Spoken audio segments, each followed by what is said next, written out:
We're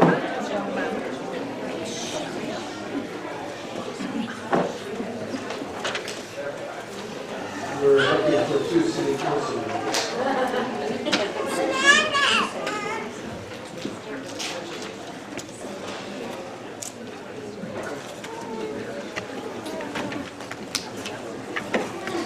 Comes one, There's one. comes two. There's two.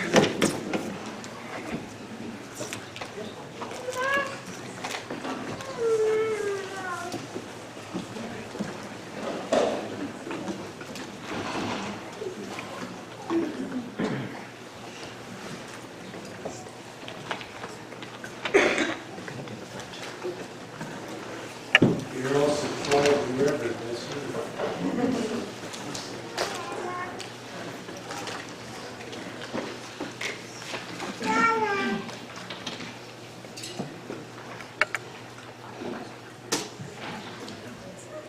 Just take a minute while I can here, please. This was a real treat for me to be able to sign and carry our administrative assistant said there were 82 certificates I signed earlier today. That was really cool. This is a treat to be able to participate, all of us to be able to recognize and honor and participate with the young students in our elementary school system that took the time and the effort and trouble to share their opinions and their opinions about Dr. Martin Luther King. That we can celebrate their time together. Our time with them together today is just one of the highlights in city council meetings each year to do this. I think I speak for all the members of the council and say.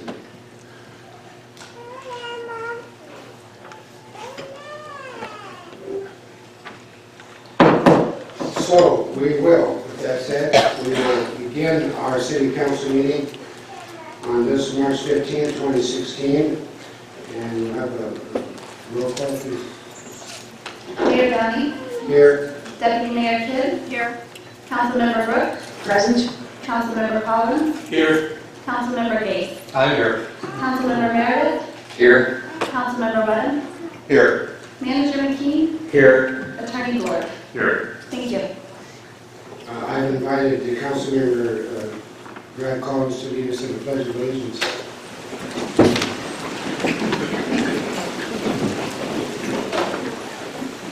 I pledge allegiance to the flag of the United States of America and to the republic for which it stands, one nation, under God, indivisible, with liberty and justice for all.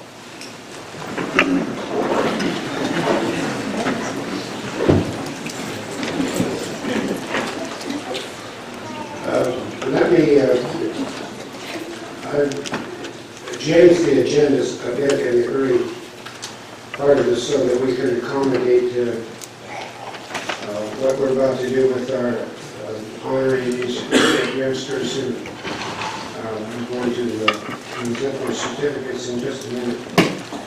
Following that, I think we're going to probably push against the requirement that we have for a public vote in the public hearing today on their merit Olympic medical center street vacation. So we'll see how this all shakes out. But first and foremost, we want to honor the students. Then we may be close to 6:30. After which, then we will have that public hearing, followed by continuance of the special training for the council members that began at 4:30 this afternoon. We have with us a special guest. We'll rejoin that training from the after which we will then have our public comment period.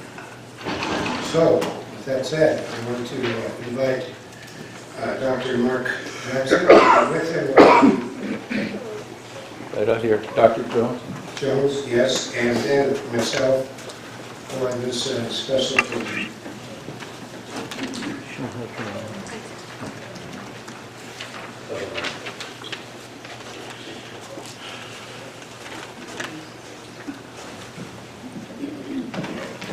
Hear me? Okay, here we go. parents for being here this evening. I know you'll be in a hurry to get home and eat, if you haven't done so already, but I want to thank you for your efforts and your support of this program, and knowing that your youngsters are here to be recognized for their essays on Dr. Martin Luther King. Those of you that have lived through the Civil Rights Movement, as I have, some of you can remember all of the hardships that Dr. King went through in order to successfully work to what Lyndon Johnson gave us in the Civil Rights Movement in 1964 and finally in 1968.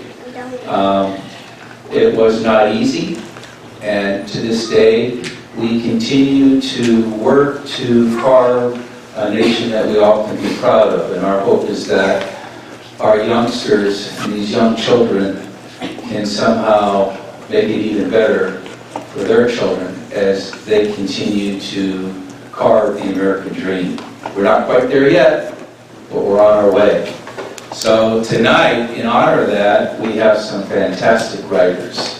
This is very competitive, and we have some wonderful, wonderful recognition certificates for your children. So we're going to start by having, I will call her name, and if we could have your youngsters come down, shake the mayor's hand, shake the board member's hand, and have them line up to our left. So they are being taped this evening, and then at the end, at the conclusion of calling all of the grades, we would ask that the students exit to the back and take a picture all together so we can put it on our webpage, as well as a picture for the city.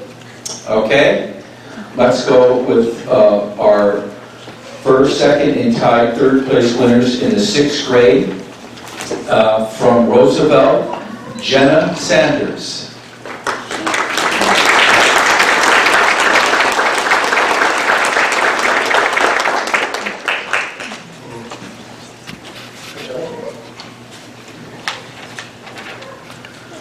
From Franklin, James Seskowski.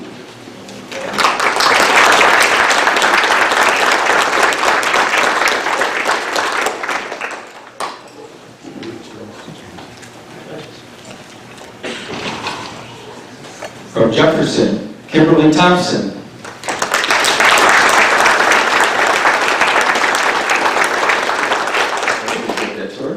And from Roosevelt, Hunter Robinson.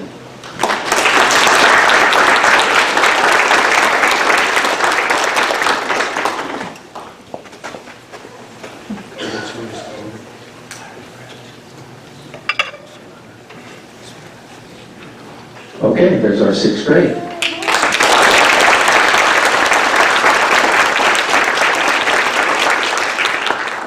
Okay, the students can now, you can exit.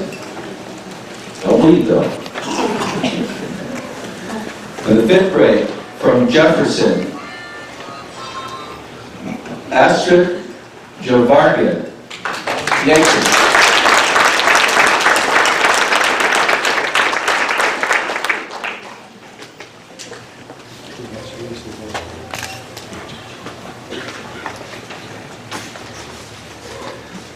From Dry Creek, Jacob Miller.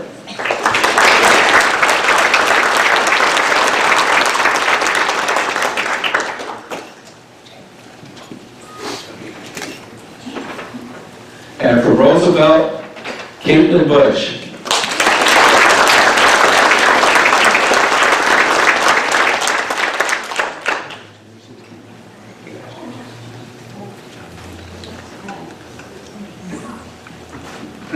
Here's our 5th graders.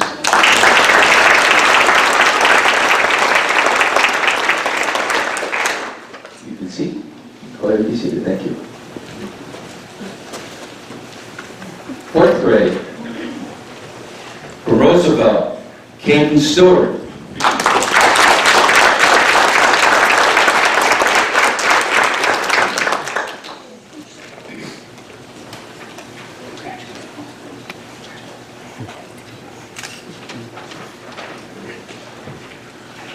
From Franklin, Catherine Jones.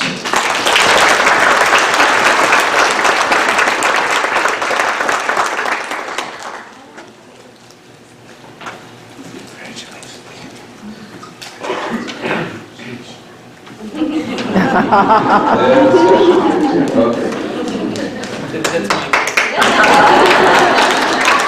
And from Roosevelt, Jamie Robinson.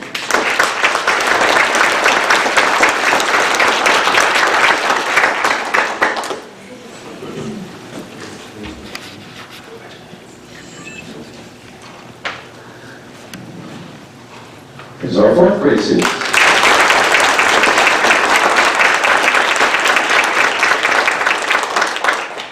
Thank you.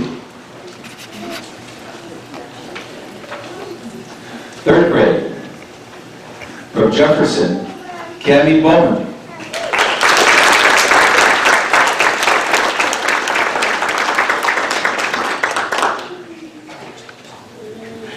I know them. From Roosevelt, Carter Shearer.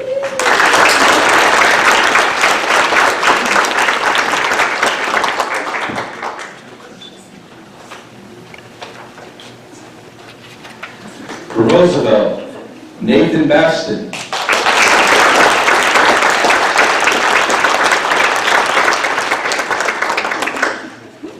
I know him too.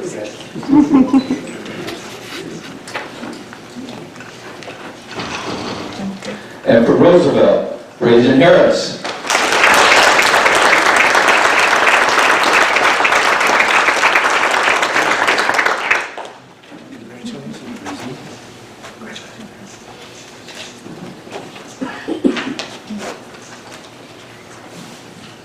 There's our third grade. Thank you.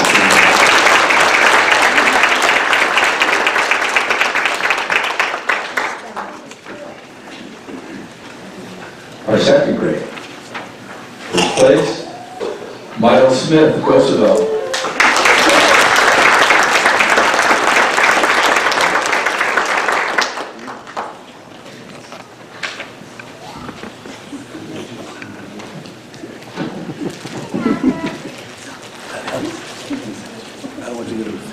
Second place, Annabelle Lynn Lester from Roosevelt.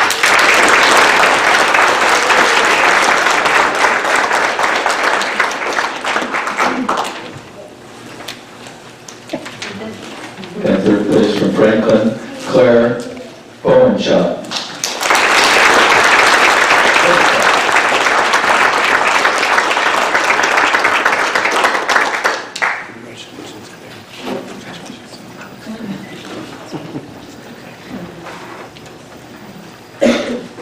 Second grade, thank you.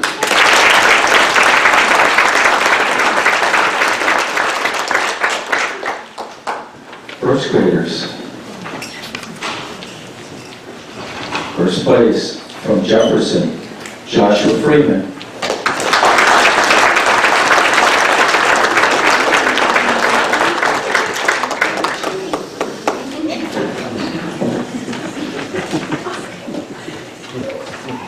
Second place from Jefferson, Savannah Lochner.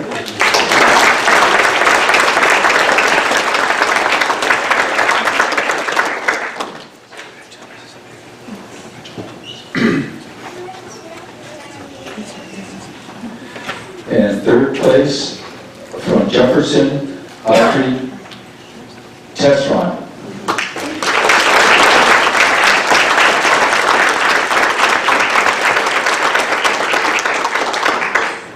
Congratulations, there's our first graders.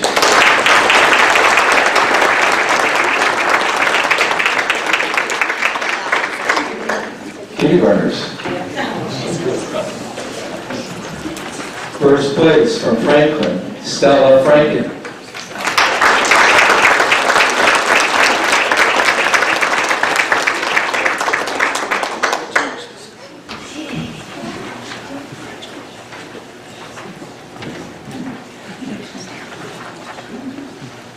We have the top, second place for Roosevelt, Evelyn Johnson.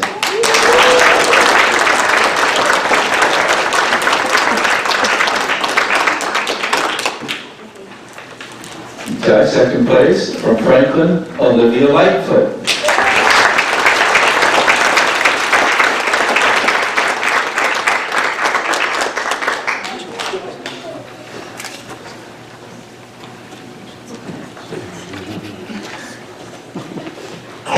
third place winner from Roosevelt, Mora Martino. We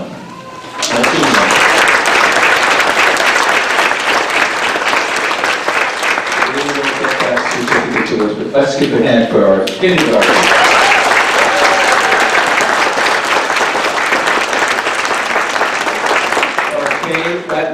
Those are all the recipients. Can we have all of the students now, Tina? To the atrium.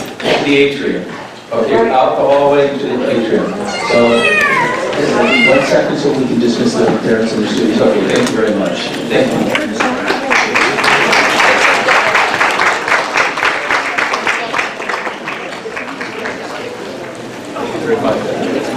That's so cool. Thank you very much.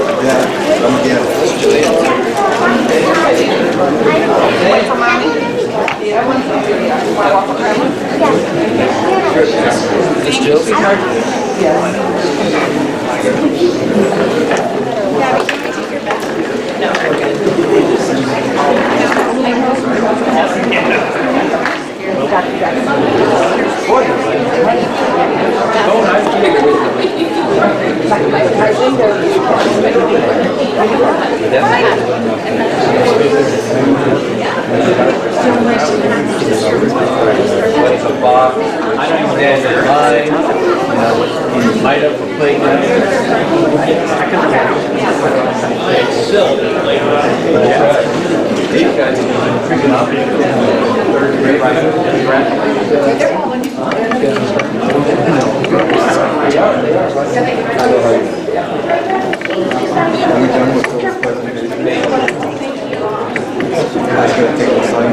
Oh, yeah.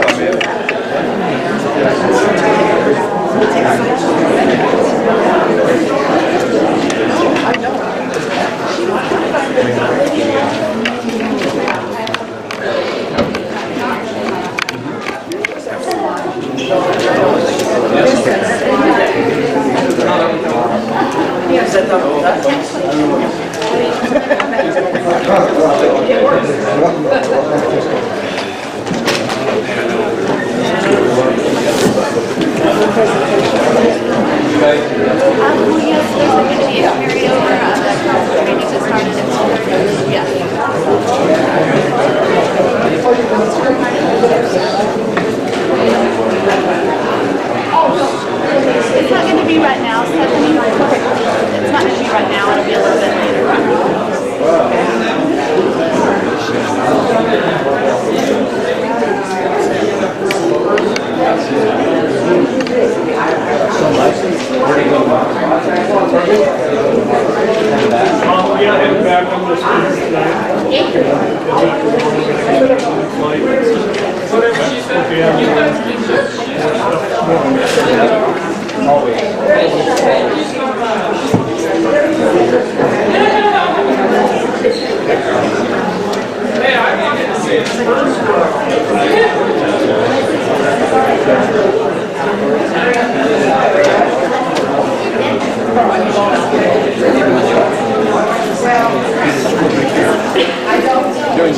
As a matter of fact, I can't. Okay, I'll put it on benches. Okay. No, I like her. That's all that's along.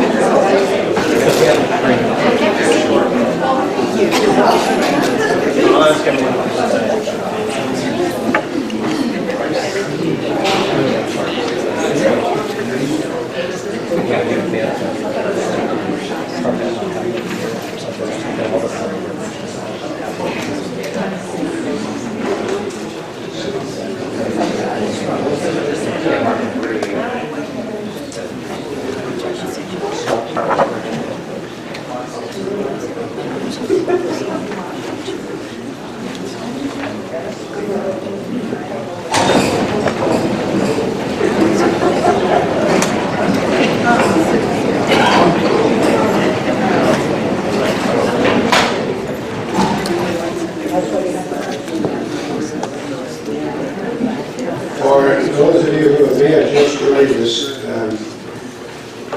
the beginning of our meeting, we changed the agenda slightly to accommodate what just took place and the special guest that we have with us. So we're going to now, the third item on the agenda will be for us to rejoin, members of the council to rejoin a special meeting and training that was started at 4:30. Needed to be interrupted so that we can begin our council meeting on time and accommodate the Clallam people and the wonderful youngsters who were just accorded as a recognition for their essays. So we will invite Michael Conley. There it is. We're going to invite Michael Conley, who's over here from Spokane, to rejoin us and those. Dan, do you have any other comments? Yes, Mayor and Council, I would like to, even though I provided you just a little brief introduction of the training, I think since we have a lot of new members in the audience, I'll just do a condensed version of that. Today, of course, we've covered public records and annual training that is required of almost all city employees, including the council.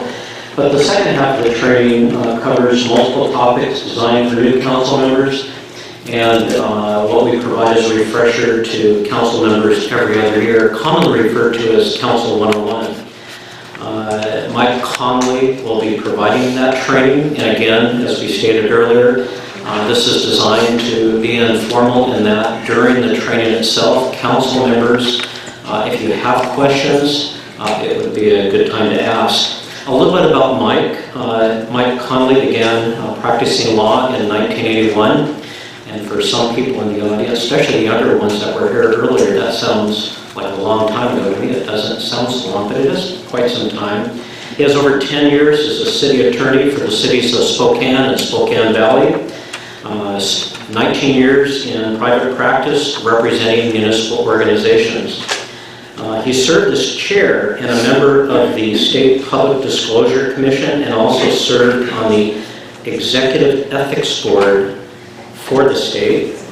Mike does lecture and provides training on all aspects of governmental operations, including compliance with ethics rules, and the Open Public Meetings Act. Mike is an adjunct professor at Gonzaga Law School, teaching administrative law, and he's also the recipient of the Outstanding Service Award from the Washington State Association of Municipal Attorneys. One of the things we all like to hear, that this training is provided at no cost, even though he has a really strong background, because it's provided by the Washington City's Insurance Authority, or what we commonly refer to as WCIA. It's a member benefit that we receive. In fact, WCIA, they try to ensure that all municipalities that are members receive the same training, so I know Mike provides it all over.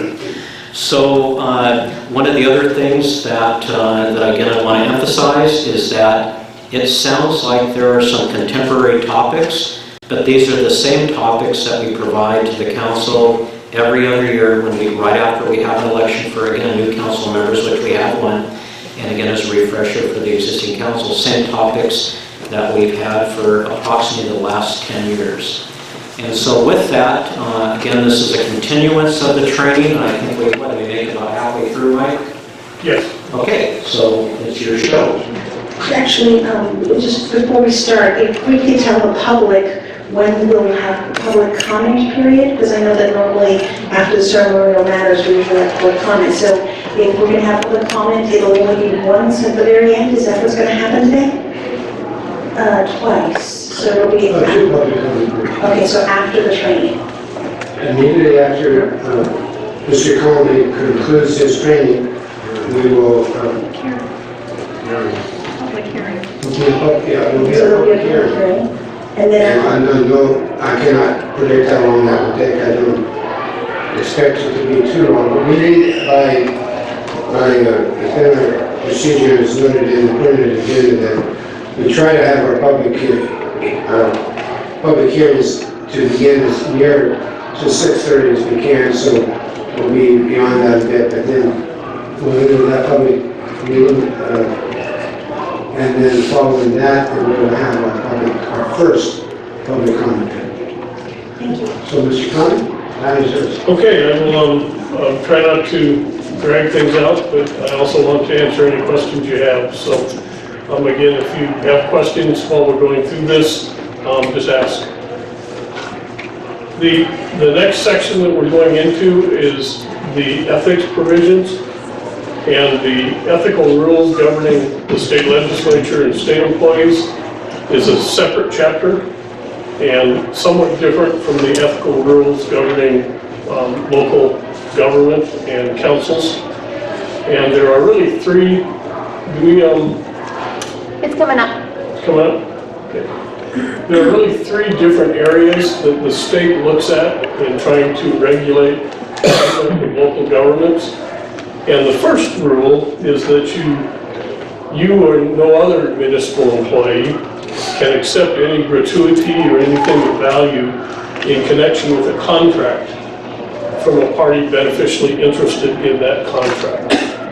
And, the reason behind that rule is they certainly don't want someone who wishes to contract with the city to give presents to the decision makers to encourage the city to contract with them rather than someone else. So if you're putting out bids for a fleet of vehicles for your police department and one of the dealers calls all the council members and says we'll have double discounts for all council members, that would be a violation of ethics. You can't do that. So you just have to be careful if somebody's being extra nice to you to make sure they're not doing it because you're a council person, because that would constitute an ethical violation. The second is you can't receive anything of value, compensation, remuneration from anybody other than the city because of your position as a city council member or a city official. So if someone says, I want to take you to lunch and bend your ear about a specific project and I'll buy lunch, that would be an ethical violation. Because they would be giving you something, not because they're your buddy, but because you're a council person or a city manager or a city attorney or a city official of some kind. And the state law and the city law differs a little bit in this respect. The state law has a lot of de minimis things that are okay and meals under $50 and there's a whole laundry list of exceptions. The state law concerning cities and towns doesn't contain the same list of exceptions.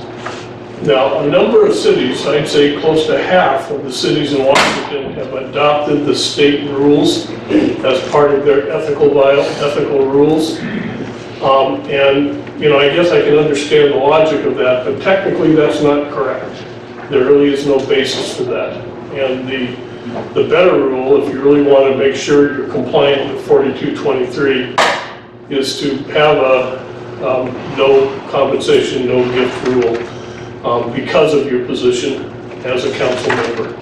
And it's an attempt to make sure that your decisions are made freely and based on the evidence before you.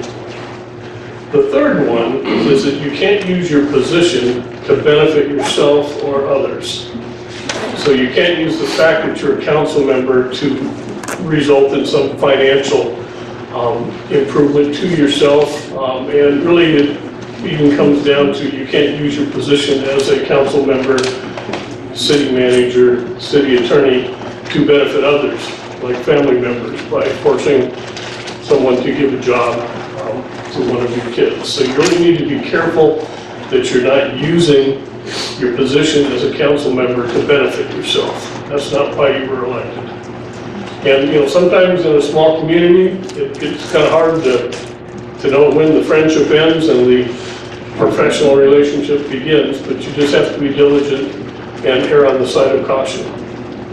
I know when Governor Locke was governor of Washington, and I had some dealings with him when I was doing state business, he never would have a cup of coffee in a restaurant without putting $1 on the table. I mean, he was scrupulous about never allowing the appearance of someone giving him something that may be considered an ethical issue. And I think that's probably not a bad policy. The other thing you can't do is, because of your position as council members, you're going to be at times given confidential information. It may be information in executive session concerning a lawsuit or a real estate matter or a personnel matter, and you can't discuss that confidential information outside of the executive session. You can't disclose confidential information that was given to you because of your position. So if you're going to an executive session, you can't come out of the executive session and tell people what was discussed. And often that's because there's a privacy issue. You know, if it's a personnel matter, the employee has privacy rights, and you can't violate those rights. Or if it's a real estate matter, by disclosing the discussion in the executive session, you would put the city at an extreme disadvantage by telling the property owners how much you thought a property was worth or what the bid range was that you were going into. So it makes sense that you not disclose that. Yes? So if you're given paper in executive session that is confidential information, isn't that still subject to the public disclosure law? It is. Because it's on paper? Well, it's subject to the public disclosure law, but there's also an exemption for matters dealing with personnel or lawsuits. And my general rule of thumb in executive sessions, that can be a problem, is I may hand it out, but I collect it back at the end of the meeting. And we don't take notes, we don't write things down, we don't vote, we don't make decisions in executive session. It's an opportunity to have your counsel explain certain things to you and get your feedback. But that's the only purpose of doing it in executive session. And it makes sense. If it's the type of matter that would result in a financial detriment to the city as a whole, then it may be the type of thing that you do have to discuss confidentially. But there's some very limited exceptions that has to be followed. The city of Port Angeles also has an ethical code, and it really mirrors the state ethics code. And I put on 2 slides what it requires and what it prohibits. And I tried to hit the key points, and it really follows the same standards that the state imposes on you under 4223. You have to respect and adhere to the form of government that you're operating under, and not interfere when the authority is not provided. In other words, you have a council manager form of government. The manager makes personnel decisions. The council does not. And you need to respect that and not try to interfere in someone else's authority. You need to be honest, accurate, complete, and truthful in all matters dealing with citizens and other council members. It's a broad rule, but it's also one that encourages transparency and honesty. You have to be civil and professional. And I think if you're going to conduct business, being civil and professional is key. Your purpose as legislators is to establish policy and to pass laws that govern the public health, safety, and welfare of the citizens. And you do that in an open manner, in a civil manner, in a professional manner, and pursuant to the rules of procedure and the statutes that the legislature has adopted. Penalties under the state ethical rules could be a fine of up to $500, and there may be other penalties imposed by law. One of the grounds may be forfeiture of office, and in some circumstances, if you are found to have acted unethically under state law, that can be a grounds for malfeasance or misfeasance and a basis for a recall petition. So there are consequences. I've never seen anybody let off in handcuffs. So I apologize for the slide to that extent, but there are consequences for those ethical violations, just as there were at the state when I was on the Executive Ethics Board. Just a quick question. So in Port Angeles, I don't think our ethics code has, or I guess I got a question on it. do we follow the state in this as penalties for ethic code violations? The penalties for your local ethics code are as set forth in your local ethics code. And I don't have that right in front of me, but the consequences of violations would be as set forth in that code. And the process and procedure that you follow locally is as mandated by that code. And it's important that you adhere to the process and procedures, and you look to the types of things that are prohibited or required in making your decisions.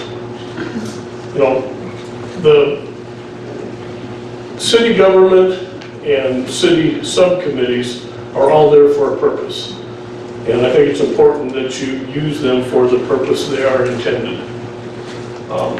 And you know, you can do that by looking at the code, looking at the preface, and finding out what the purpose of it is, whether it's an ethics committee or a planning commission or some other advisory committee. Yes? As a first-class city, then the way I understand it, that it's, as a governing body, we are able to not follow the required RCW and prescribe that to ourselves? Is that a fair assessment? You are required to follow the RCWs regardless of what type of a city you are. But you can also have additional rules and regulations not inconsistent with that. The way it works is you have the authority to pass all laws protecting the public health and safety and welfare of your citizens unless they are contrary to the general law. And the general law is 4223. What comes to mind is seeing the dollar amount of $500. To my knowledge, I don't think we actually, Mr. Board, maybe you can answer this better, we don't have a financial penalty within that. And most cities don't. So again, are we in violation because we've self-prescribed?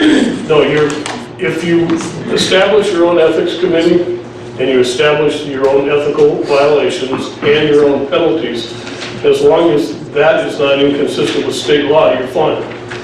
If someone violates state law, then an action can be brought by county prosecutors against you for the fines that are set forth in the statute. I understand, thank you.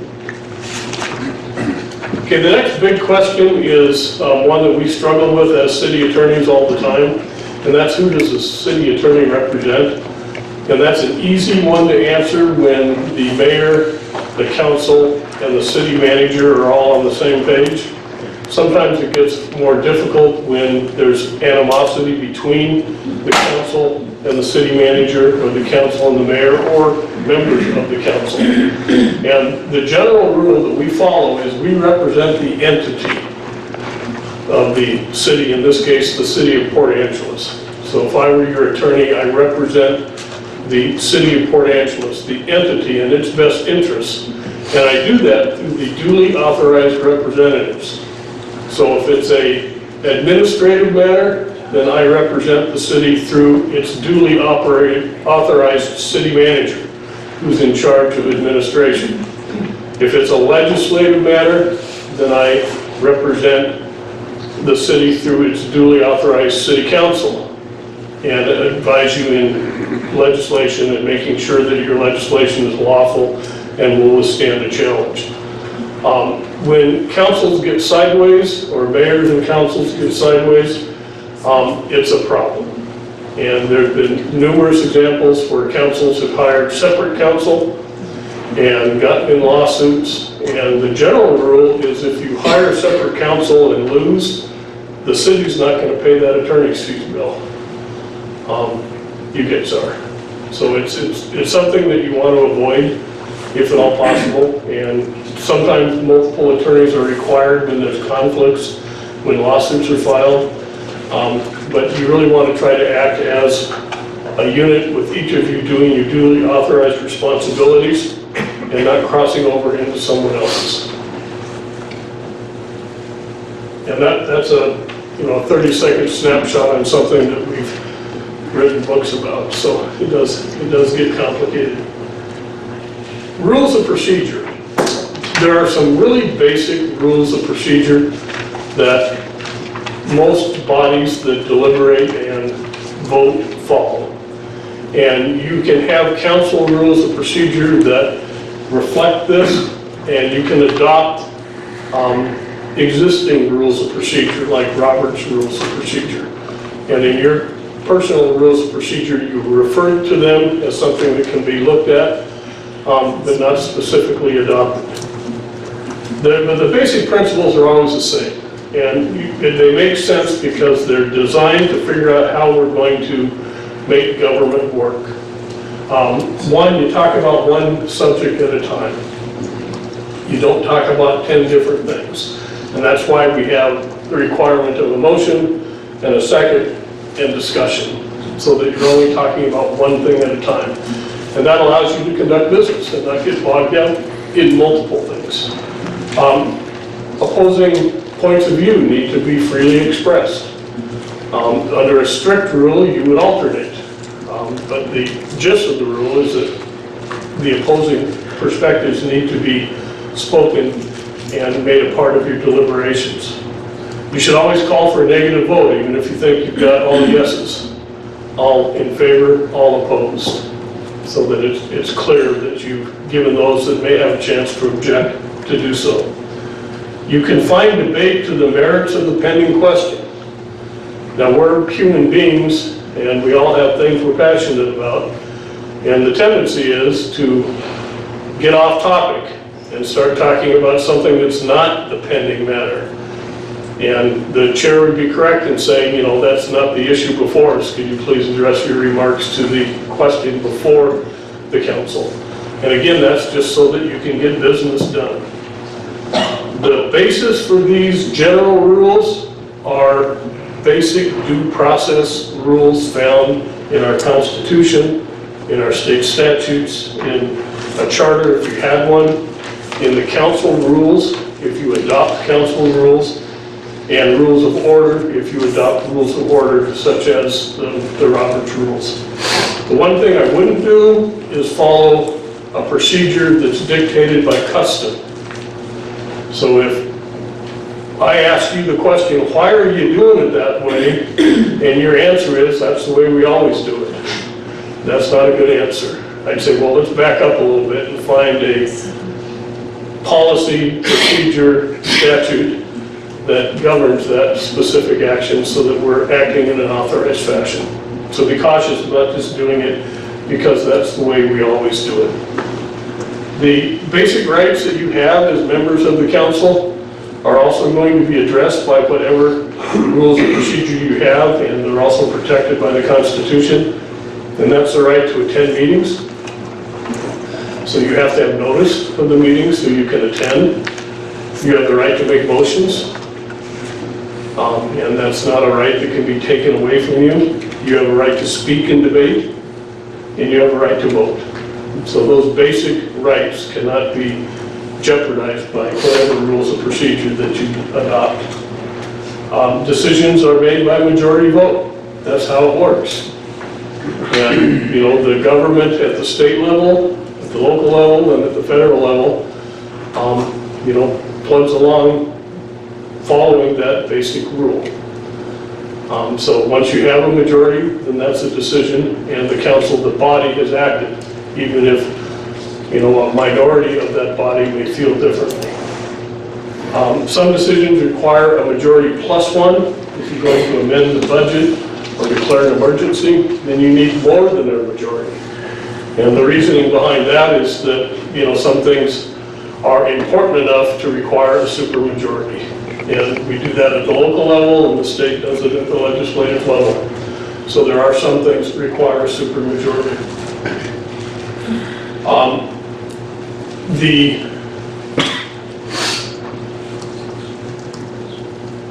Sometimes if you just have a bare quorum present, you won't have enough votes to pass something by a supermajority. So your city manager has to pay attention to that. And if you've got a budget amendment or an emergency order coming up that requires a supermajority, you need to count heads and make sure you have sufficient members to pass that measure if that's the council's choice by supermajority. The quorum is generally a majority of the existing members. That's the number of members that will make your actions valid and legal.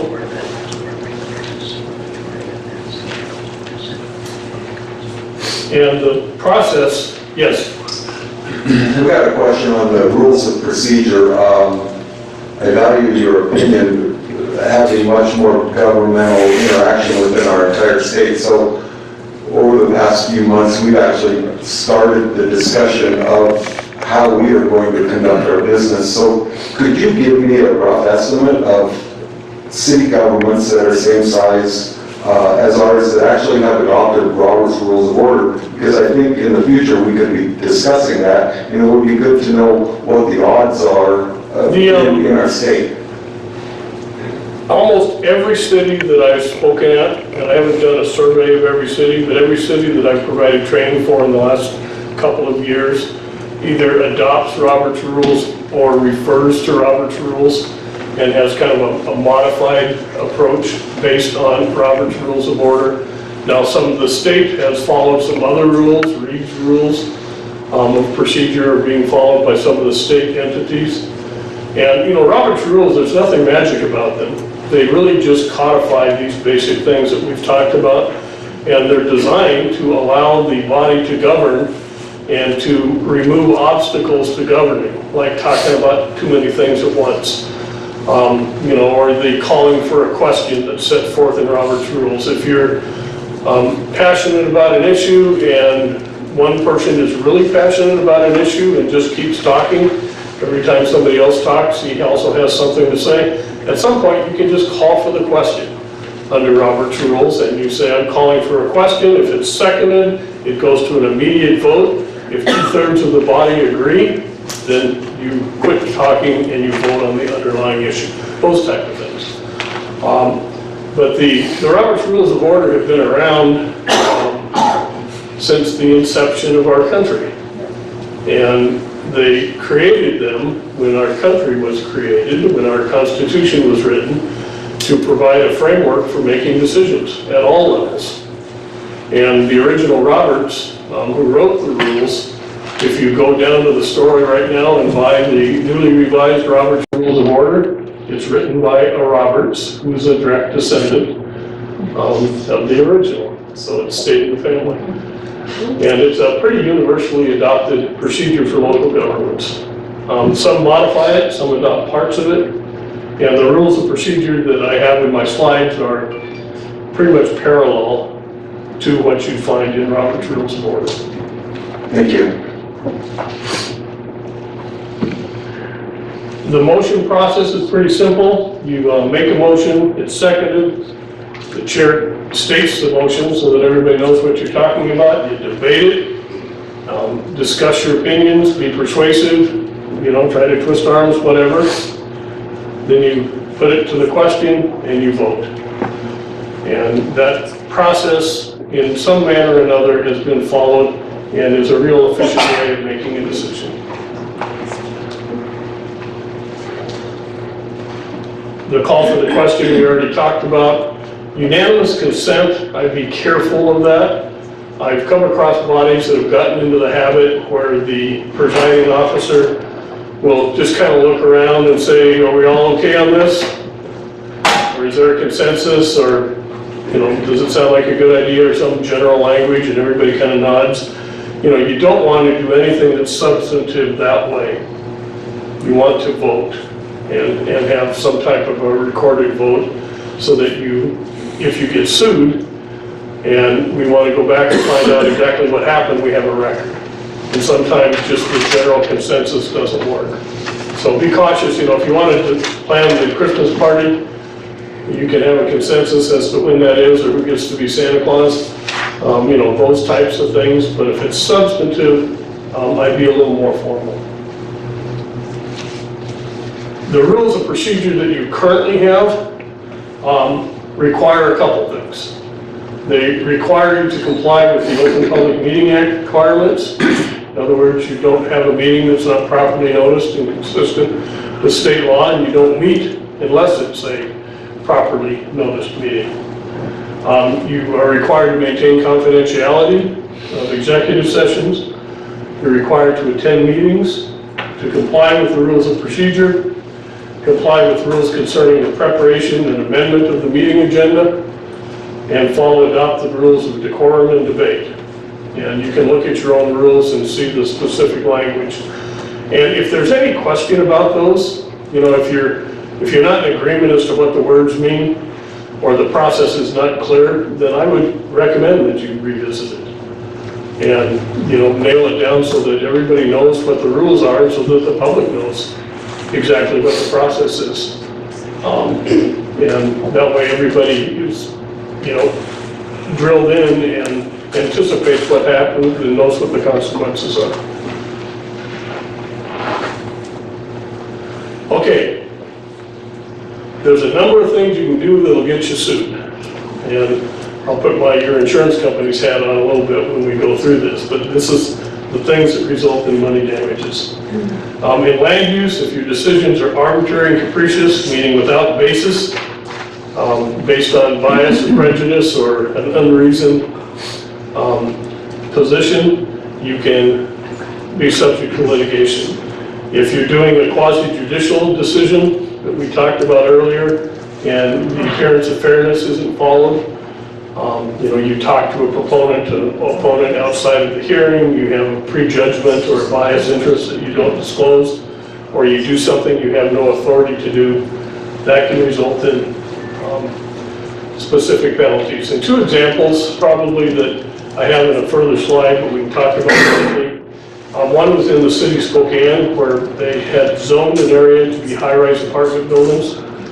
And when the property owner came in for a grading permit to start the process before they applied for their building permits, the neighborhood was all upset, and they stormed the city council chambers and said, this is an unsafe condition, you can't do it. And the city attorney said, well, this isn't even your decision to make, this is a grading permit, it's done ministerially by the building official, and you really have no authority to act. You've zoned the area high-rise apartments, so your job's done. And the city council says, well, maybe we shouldn't do it, but we're gonna do it, and they denied the grading permit. Okay, they lost. And not only did they lose, they were found to be personally, individually liable for that decision because they exceeded their authority. They did something they had no authority to do. And you need to be cautious about that. The other circumstance is when you get involved in a land use process to the point that you may be delaying or interfering with that project. And you may be doing it for the best of intentions, but the way the law is set up today is when somebody files an application for a building permit or a subdivision, they have a right to have that application considered under the laws that exist at the time the application is made. And your only role is compliance, or the hearing examiner's role is compliance. Does this application comply with the existing rules? Not, are the rules good? Should we change the rules? Do we like the developer? Boy, I didn't know that's what it meant when we zoned the property or that. I mean, none of those are considerations that are valid when you're considering that specific application. If you want to change the rules, you can do that, but it only is going to be effective as to subsequent applications. And the worst case scenario was the city of Burien, kind of the poster child, and I think the total judgment in that case was $13.9 million. So it's huge. And it was a long litany of missteps that resulted in that verdict. Personnel, you get in problems when you start doing the city manager's job. In the most likely circumstances, you have an employee that you all like, the city manager disciplines that employee, and that employee comes to you and you decide to go to bat. That's not your job. Your job is to hire and fire the city manager and to stay out of personnel issues. And it may be a friend or someone you like and care deeply about, but the response is, that's not my job, I can't get into that. And you know, don't let yourself be pulled into that type of a conflict because it almost always results in litigation, and it can be a problem. Negligent misrepresentation is when you make a promise that you can't fulfill or you have no authority to make. I'll make sure that application gets approved in the next couple of weeks. I'll call the planner and we'll streamline that for you. those types of promises are not yours to make. You're not in charge of administration, and you can't act on behalf of the council. Now, you certainly can talk to people about what you may want to do from a policy perspective, down the road in terms of your comprehensive plan and where you want the city to develop. That is your prerogative. But you don't make specific promises to individuals as a council member. It's only the council that can change zones or change the comprehensive plan. And you do it collectively by a majority vote.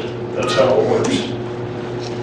Defamation, our only comment on that is don't make comments about people's reputation from the dais. Period. It's never appropriate. You're determining compliance. Is the application compliant? Is this a good policy decision or not? But avoid the personal comments on others and you'll avoid defamation. As strongly as you may feel about something, keep it to yourself and don't stick it in your email either. And I'm glad to see you're not all sitting here in front of computers, because a number of councils have had their computers' records seized, and we find out, lo and behold, that during the meeting they're emailing back and forth comments about individuals. So you need to just be cautious about that. The last is public work. You're not engineers. You may be, but you're not as council members. And you shouldn't substitute your decision-making for that of an engineer or a public works official. And that comes up in the issue of, should we have a stop sign there or not? Should we have a light? Why do we have these stupid roundabouts? All of those types of questions. They have AASHTO standards and MUTCD standards that the engineers apply in determining when those events occur. And if they follow the standards and you get sued, then we win, because there's a legitimate professional basis for that decision. If the council just jumps in and says, oh no, we think that's a lousy idea, and we get sued, then we lose, because it's not based on any recognized standards. So be cautious of substituting your judgment for that of professionals. You can have absolute immunity for legislative decisions when you're acting within the scope of your authority. You can make any policy decision you want. But if you get outside the scope of your authority, that's when you run into trouble. So focus on what you were elected to do and look at the statute to define what your job is, and then do that wholeheartedly, and be cautious about stepping out of that. You give up a little bit when you become a public official, but you're given tremendous power in return, and you just have to exercise that in accordance with the statute, and you'll be fine.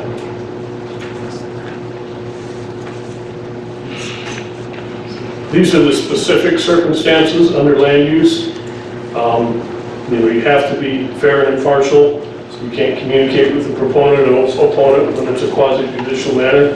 You have to make findings of fact. Let's say you disagree with the planning commission on a matter. That's okay. They make recommendations. You can ignore their recommendations, but always make findings of fact as to why their findings of fact are wrong. The circumstance where the council has adopted the planning commission's findings of fact and then reached an opposite conclusion have been tossed out in court.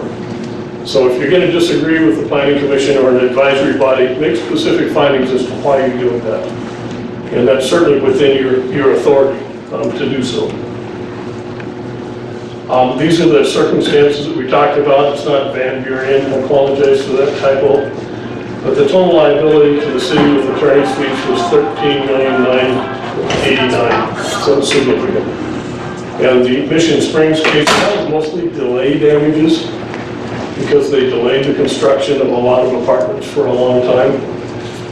Mission Springs is again the circumstance where they did something they had no authority to do.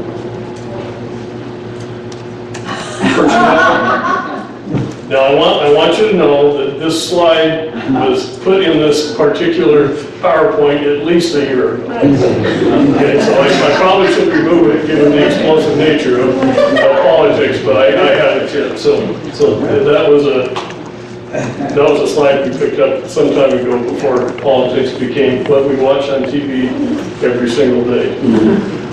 The key here is don't stray into the administrative role. You guys don't say you're fired to anybody but the city manager, and if you do it, you better look at the statute and do it right. The city manager is the one who gets to say that to everybody else that he works for. He has his own personnel rules that he has to follow when making a disciplinary action. This is the negligent misrepresentation we talked about, promises and assurances.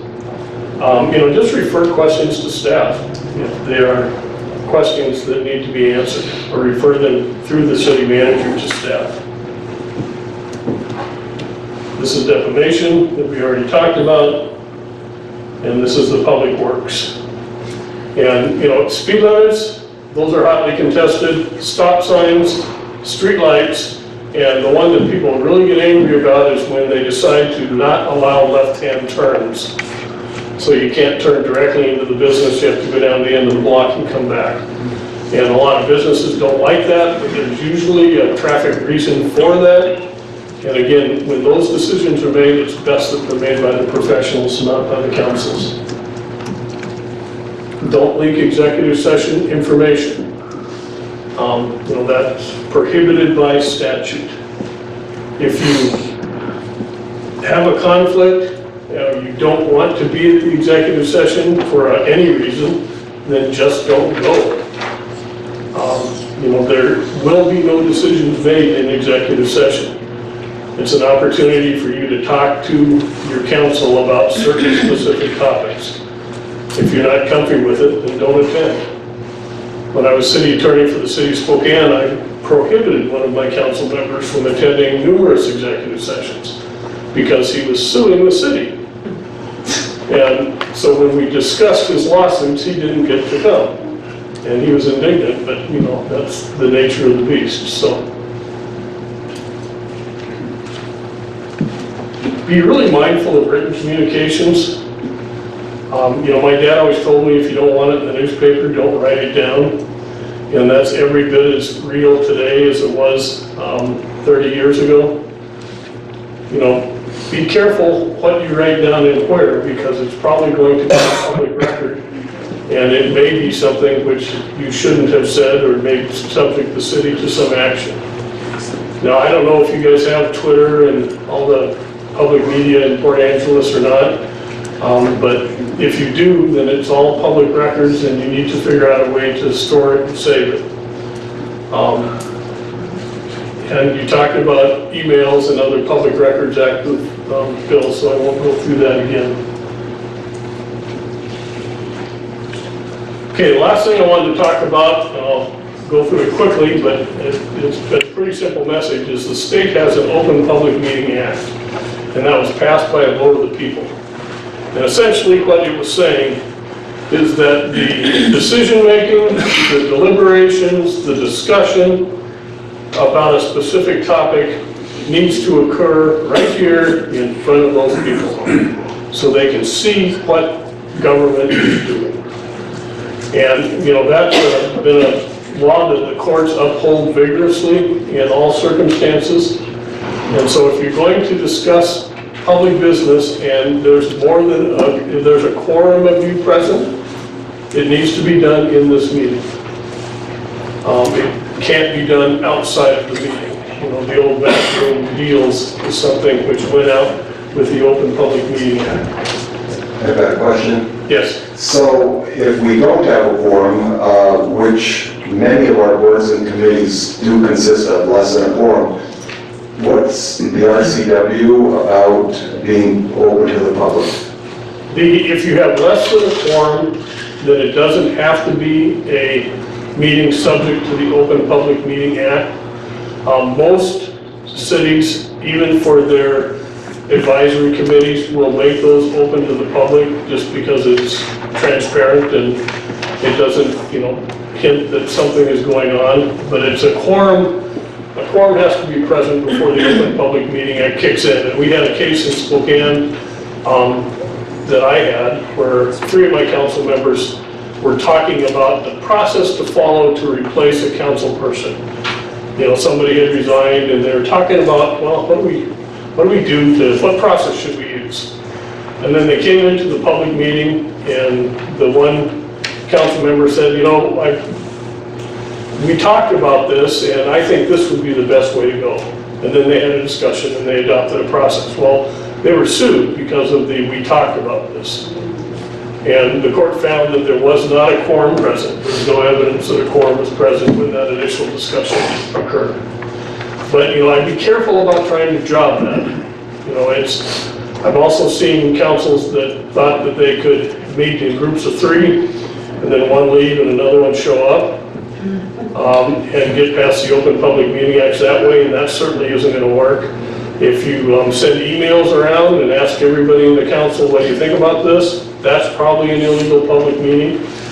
So it's really important that you try to be scrupulous in conducting your business at the dias unless you're legitimately in an executive session. And probably the only exceptions to that is when you're traveling to training or you're attending an AWC meeting or going to a Christmas party. You can do that even if a quorum is present, but you should not discuss city business. You shouldn't sit around and talk about the agenda. You should wait and do that at the meeting, at the public meeting. Thank you.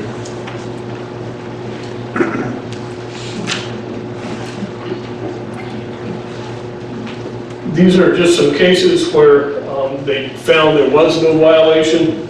A discussion with the city manager present was not found to be a violation of an open public meeting. In that case, it was an executive session. And that was fine because he was necessary for the discussion. Meetings of a quorum of people that have not been sworn in yet was found to not violate the Open Public Meeting Act because they weren't council members yet, they hadn't been sworn in. The less than the majority of the governing body is the case that we already talked about. Euster v. City Spokane. Mere use of passive receipt of email is not a violation. So if one person sends to a quorum of the council an email, technically that might not be a violation, but how many people don't respond to email? I mean, nobody. And as soon as you hit reply, you know, you're cooked. So all communications with the council should go through a central location like your city clerk, your city manager, and be in conjunction with your agenda so that you're all getting the same information, and don't engage in an email discussion about anything. Wait to the meeting and have that discussion at the meeting. It's okay for the mayor to meet with his lawyer. That's not a public meeting. It doesn't have to occur in public, and that was another one we fought when I was city attorney in Spokane. The most recent case law on meetings of kind of quasi-agencies has set forth kind of the guidelines, and this is a case where a number of cities will get together and put together a critical committee to discuss shorelines or some specific topic. And the guidelines that the court came to adopt is the meeting occurs when a majority of its members gather with the collective intent of transacting the governing body's business. A committee with respect to that governing body is an entity that the governing body created or specifically authorized, so it's something that they created, and it acts on behalf of the governing body, which essentially means that its action is necessary for the council to act. And most of your committees, you know, your finance committee, public works committee, public safety committees that you may have that are chaired by less than a quorum of your council don't fall within this definition. And if you look at the legislative history of this act, they specifically said, no, we don't mean that. The other side of that coin is it's a good idea probably to have it in public just so that there's no appearance that something's going on that the public doesn't know about. And this is the test to show if a committee violates the Open Public Meeting Act. And this is something you need to talk to your attorney about if you have a question as to whether one of your advisory committees does or doesn't fall under the Open Public Meetings Act. Some things that were found to violate the Open Public Meeting Act are balloting in executive session. Voting, straw polls, none of that is permitted. You don't make decisions in executive session. You discuss and get feedback, but you don't make decisions. In the city of Lakewood, they decided to not make their adult entertainment task force meetings open to the public. I think because of the topic, it was just uncomfortable. And if you've ever looked at an adult entertainment ordinance, it gets pretty graphic. And so the task force met not in public, took testimony, deliberated, and then made recommendations to the planning commission, which were ultimately adopted by the council. And the court held that that was an unlawful meeting, that because they took testimony and deliberated, it was an open meeting and should have been open to the public.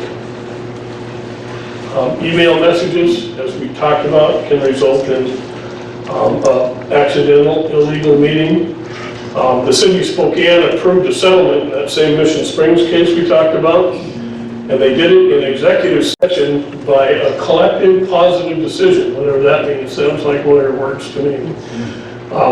The court said that doesn't work. That's an illegal decision.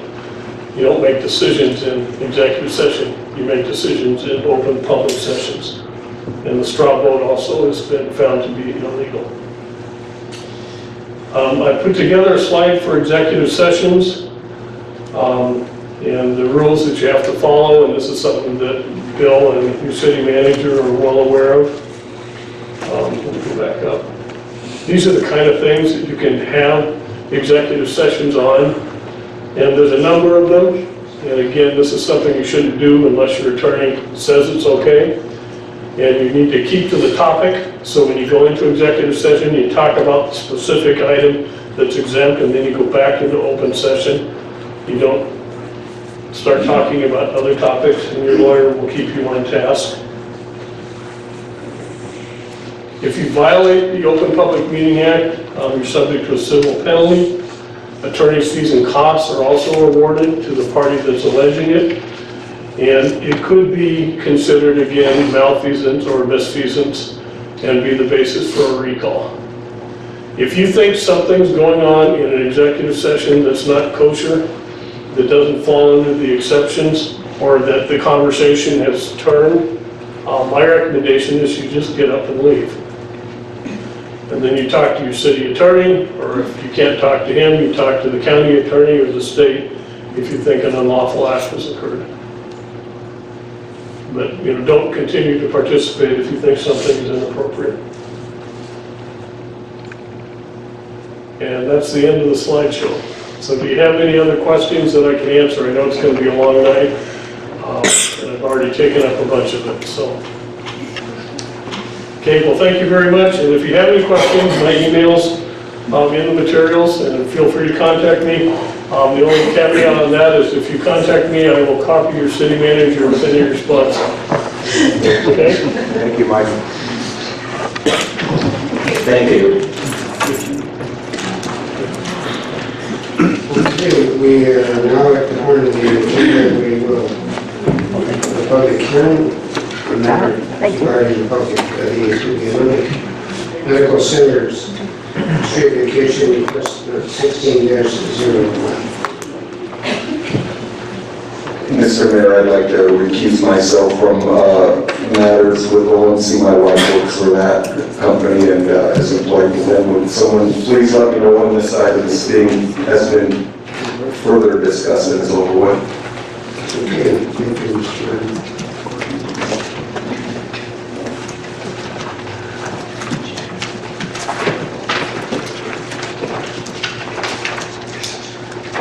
Dan, are you going to be presenting this? I would be glad to. This is a street vacation. It's in your packet. Unfortunately, Nathan West is not here today, but he said all we need to do today is open up the public hearing. The area has been noticed, and take any public comment, and then continue the public comment, or excuse me, the hearing until April 5th. So tonight, you just need to open the public hearing for this issue. Okay. Now, can I back up? Did you say I did not find any written packet material. My agenda says verbal update. I don't have any concern either. It's, go ahead. That's correct. There's nothing in the packet. It's just a verbal update. It's going to be on the agenda again next meeting and the following meeting. Okay.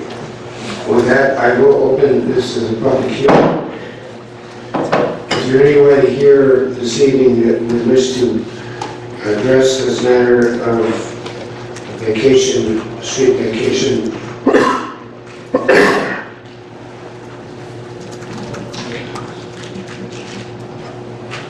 Seeing none, anybody? See anybody? I will close this public hearing. Mayor, I think you're continuing. Oh, I use the wrong word. To move to continue the public hearing to April 5th, 2016. I don't know that we need a section. I don't think we do. We're going to continue this this matter is going to be continued on to our first council meeting in October. April 5, 2016. Okay. We are now at that point in the agenda, which we will have public comment. For 15 minutes. I have a list of names here. We will also be reminded that we will have a period in the latter part of our meeting today. So I have before me Laurel Hargis.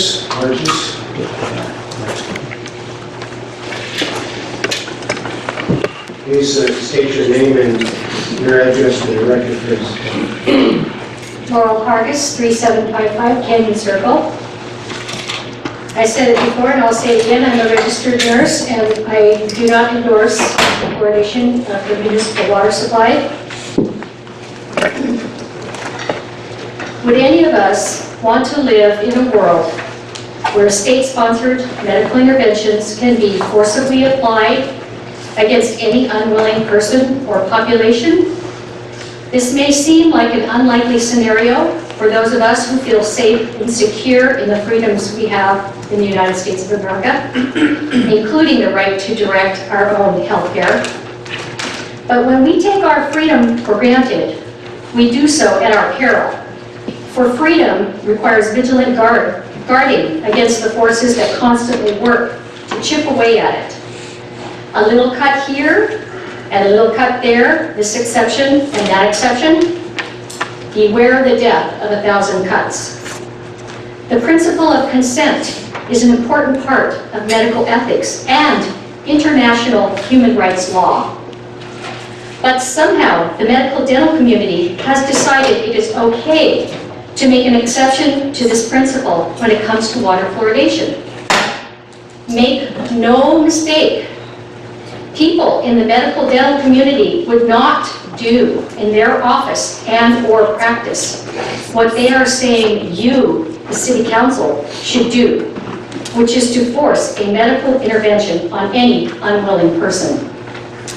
You members of the Council who voted in favor of fluoridation did so, I believe, with good intention out of concern for disadvantaged children in our community, and under overwhelming pressure from those you look up to as authority figures.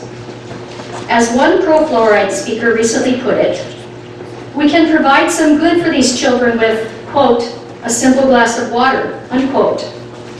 To her credit, it was a heartfelt and compelling statement, and benevolence like that makes us feel good and warm and fuzzy. The temptation of water fluoridation benevolence is that it is so simple and requires no action or effort on the part of any of us. But this simple solution violates one of the most basic pillars of freedom, which is that people must be able to freely give or refuse their consent to any intervention involving their person. We don't have to choose between liberty and helping those in need.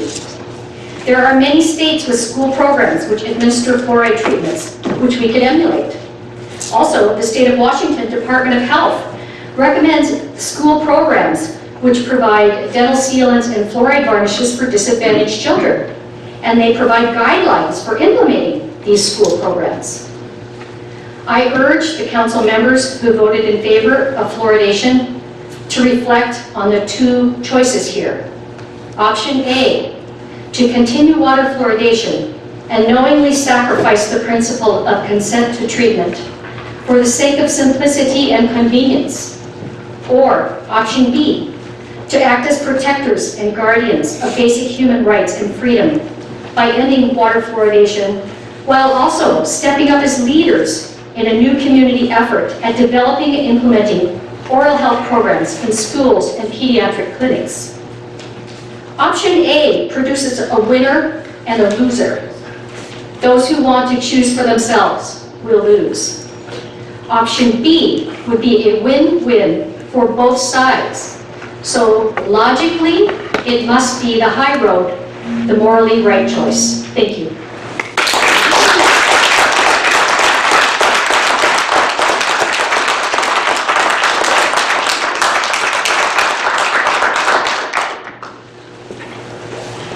John Proctor.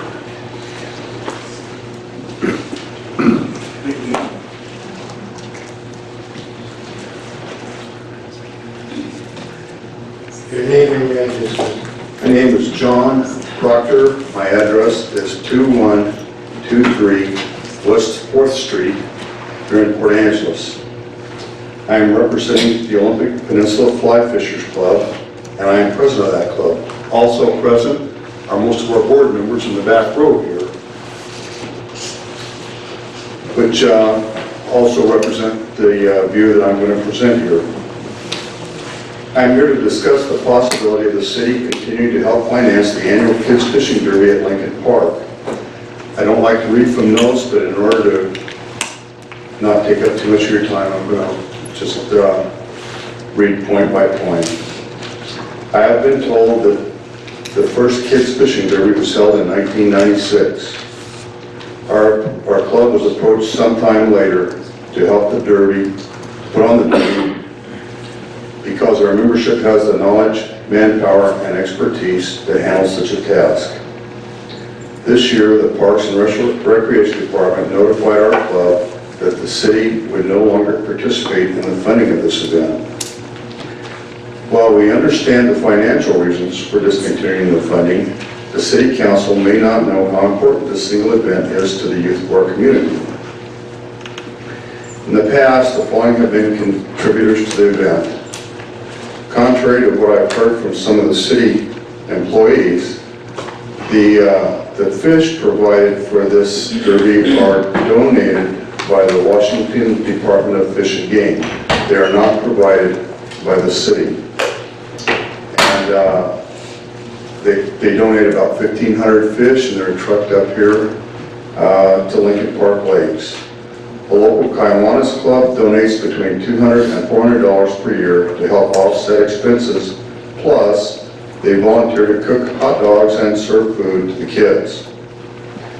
The Olympic Peninsula Fly Fishers donates about $800, plus numerous hours of manpower to distribute and plant the fish in the lakes.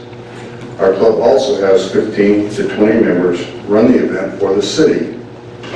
Also, an occasional year, we will go out and clean up the brush around the lakes so the kids can actually get to the lake to fish. It's taking down the blackberries and overgrown brush around the lake. This entire event cost the city about $700 out of pocket, about $400 to help purchase rods and reels to be given away as prizes, and about $200 for portable bathrooms. The Derby is for kids 5 to 16 years of age. We give away new rods and reels as prizes to 7 age groups. I repeat that, 7 different age groups, with 5 places in each age group. total of 35 new rods and reels are given away as prizes. We also give away a few brand new rods and reels for those kids who come and don't have a means of fishing. Either they don't have a rod or reel, or perhaps they have an old rod or reel and somebody handed them on the way out the garage door and says, here, take this. It's not functional. Since I have been involved with the club, the event has been attended by several hundred people each year. In summary, the Kids Fishing Derby provides help to the kids and parents on how to fish, how to cast, how to measure the fish, and encourage a lifetime of fishing for the youth of our community. You cannot imagine the smiles on these kids' faces when they catch their first fish, and then they're given a new rod and reel for holding up this 6-inch fish, you know? It's unbelievable, really heartwarming. We're asking the City Council to reconsider funding this project. This project is an extremely worthwhile event for our youth. Sadly, when there starts an erosion of most projects, it is a matter of time until they go away. Let's not let that happen here. I want to thank you for your time and consideration.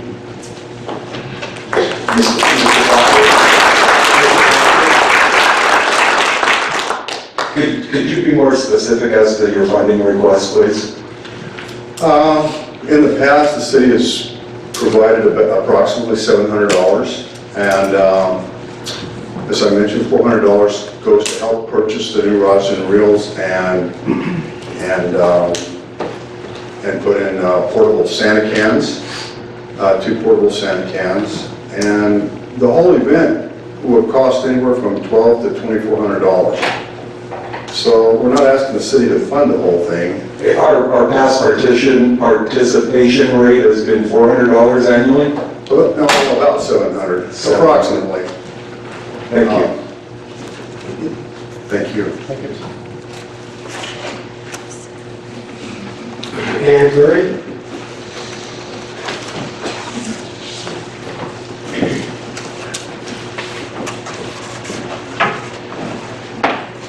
Hello, Ann Hastings Murray, 306 Lopez, here in Port Angeles.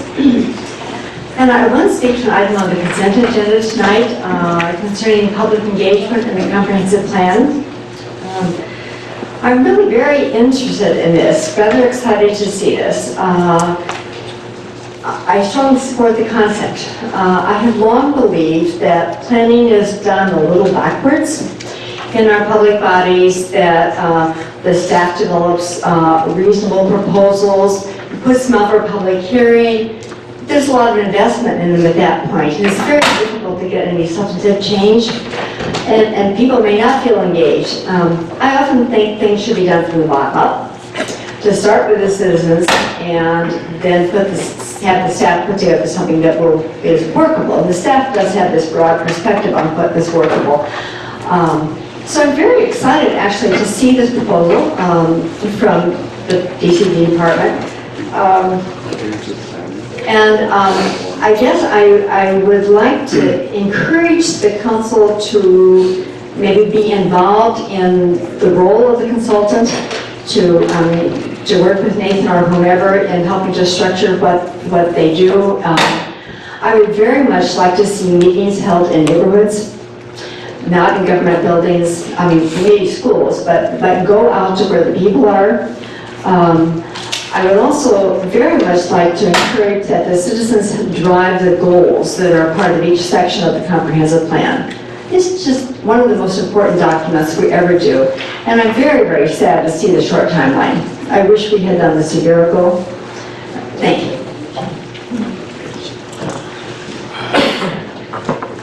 Moazes, Aaron? Oh, I don't think I pronounced the first name.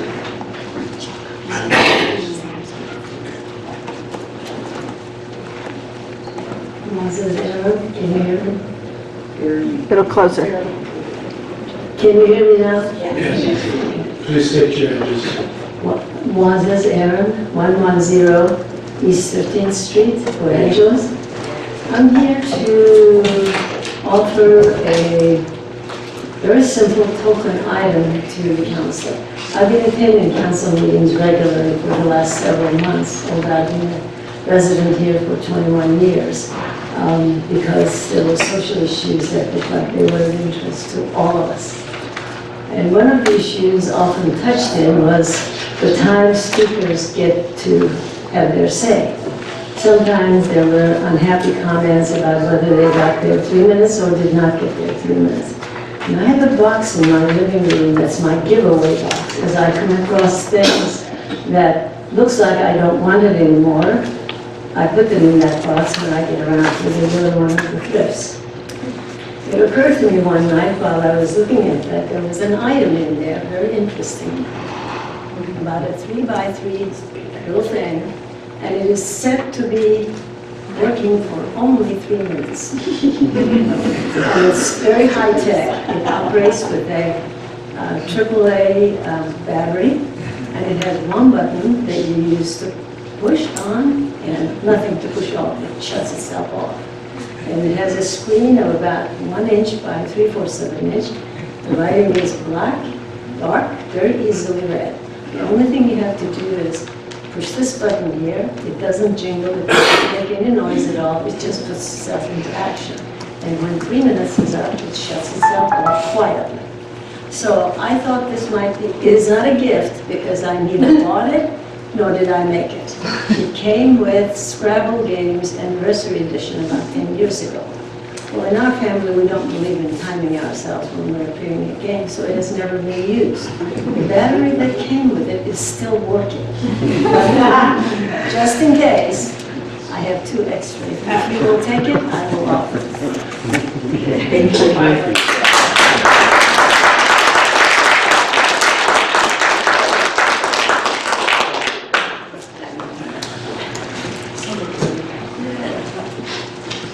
For the record, there are cities that use this essentially same device or similar to it. And we appreciate your generosity and your spirit. Again, this will conclude the first public comment period. Again, for the second public comment period, in the latter part of the meeting. First of all, correct my name, it's not Bateman, very common name, it's Batum, not so common, and I'm very proud of it. 1107 Walcott Street here in Port Angeles. This last couple of meetings, bit of injury and whatnot, but I'm back. And what I want to talk about this evening is related to what I've talked about many times, but I think those issues have gotten bigger. I want to talk directly concerning our city council. These are elected officials to represent us, not to fight against us. Some are now lawyering up over ethics complaints where they have fought against us. We have many problems in this city. Drugs, lack of employment, businesses going away. Newspaper just listed another one or two. I could go on schools, roads that need paving. This is city business. We have a city council that's to represent the people that take care of city business. But over the last few months, I believe they've lost the trust and respect of the people and are no longer able to function. 4 specific members in particular. I can't go outside my house without overhearing conversations of people talking about actions of these 4 specific city council members. I don't even have to speak up. Some of these people don't know who I am. I was on the bus the other day and heard people talking. They've become an embarrassment and a hindrance to the progress of the city and have stopped the ability of the city to move forward and solve very serious problems. Now, instead of apologizing, changing ways, trying to get the business done, like I said, they're lowering up to fight us. What I'd like to ask, and if you're not sure who I'm talking about, I'll be glad to list their names for them. For those 4 city council members, for the good of the city and the people that you are to represent, John, beyond apologies, ask you to bow your heads in shame and resign and leave the council member chambers immediately for the good of the city and the people of Port Angeles.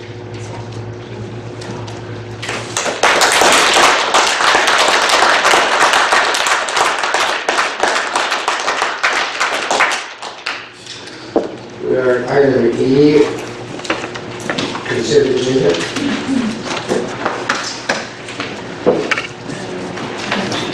Mr. Mayor, with regards to the consent agenda, item number 2, Public Safety Advisory Board, I am not asking to have a hold or anything, I'd just like to make a comment ahead of time.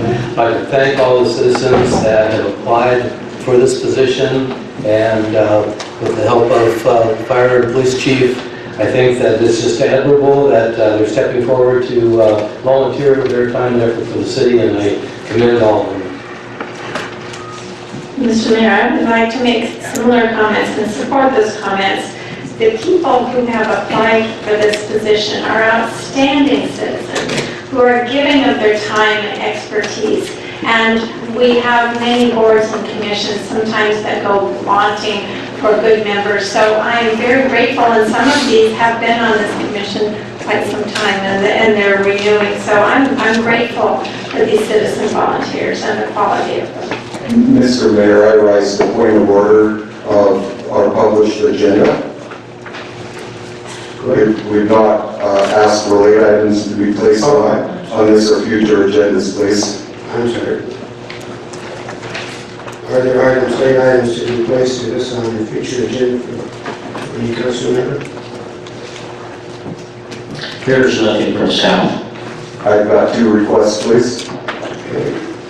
Number 1 is that we do take up Mr. Proctor and the Olympic Peninsula Fly Fishers cry for help. I would like to bring this up. The Lincoln Park Kids Fishing Derby, I'd like to bring this up on our agenda if we could.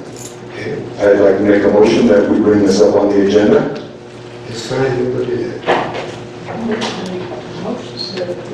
Second, give you the motion, second. Call for the vote. Aye. Aye. Aye. I can do that, Jim. I've been told previously that we actually need... Okay, let me, we will bring that up, and I'm looking for a space here. Mr. Bloor has informed me that it takes a majority of council to change our agenda, sir. Okay, the motion has been forwarded. All those in favor of having that item placed on the later on our agenda, please say aye. Aye. All those opposed, please say similar. You said there was a second item as well? Yes, sir. Lower Clallam Tribe. On our published agenda, under section L, information, item number 4 under information is agenda for an upcoming joint council tribal meeting with the Lower Clallam Tribe. It's on page L5 of our pamphlet. And with our planned joint meeting, I want to bring this out and talk about this. We're going to go in front of another governmental agencies. This has not been vetted for full council yet. We're going to walk into their house and make this proposal. I would actually like to resolve this within our house first before we go to someone else's house and ask them about how we feel about it. Well, if I understand why we have this on our agenda tonight is seriously to discuss the agenda. That's the purpose of being on our agenda. It's actually a point of information, and generally the manager at the end of our meetings only refers to the printed version of this information. Sir, I'd like to bring it forward and actually make it an action item on our agenda. That is my motion. Second. Discussion? Yes, we can hold the discussion. I'd like to get the city manager's opinion, please, with regards to this process. This was an item that was discussed in a recent real estate committee meeting and then has been put on a future agenda for a full public consideration, which is for next week. Is there a particular reason that you would find it either necessary or prudent or advisable that we deal with that business as planned next week? Or would you have any recommendation that it be moved forward to tonight's agenda?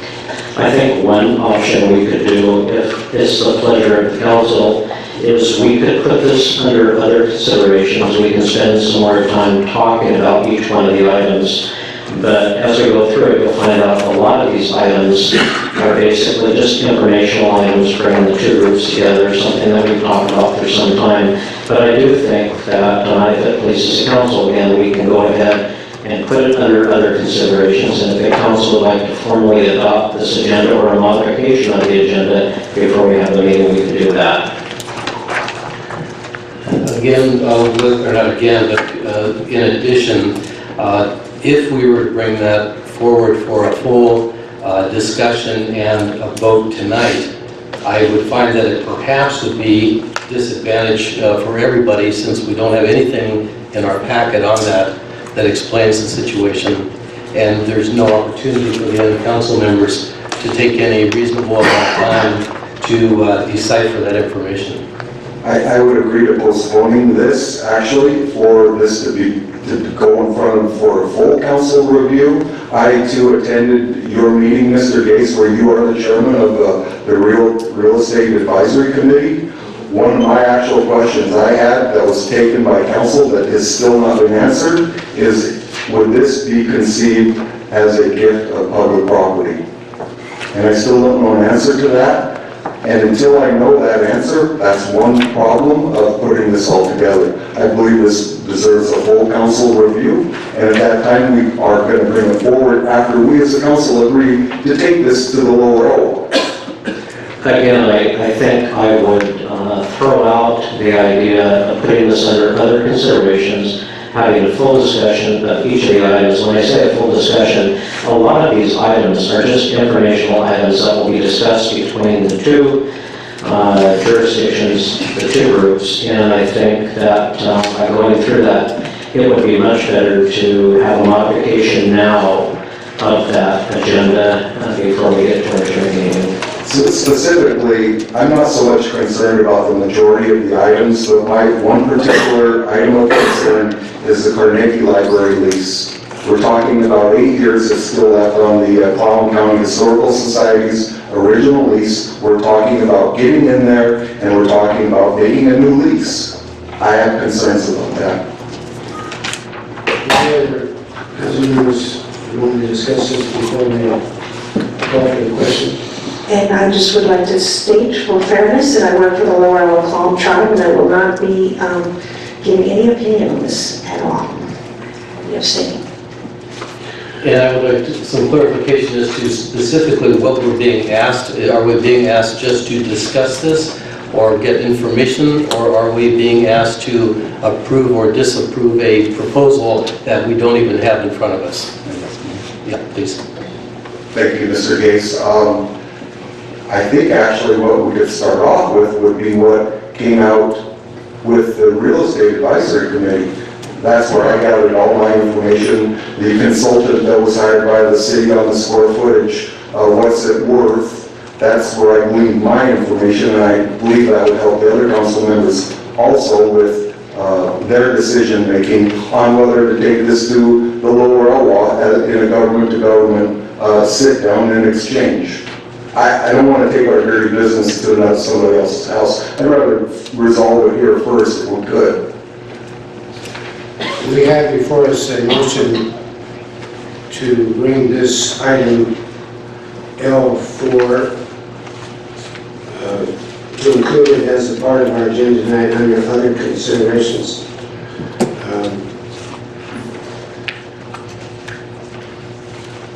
All those in favor of that motion, please say aye. Aye. Aye. All those opposed? Aye. Aye. Well, I don't know what the count is. 4-2. 42. Okay.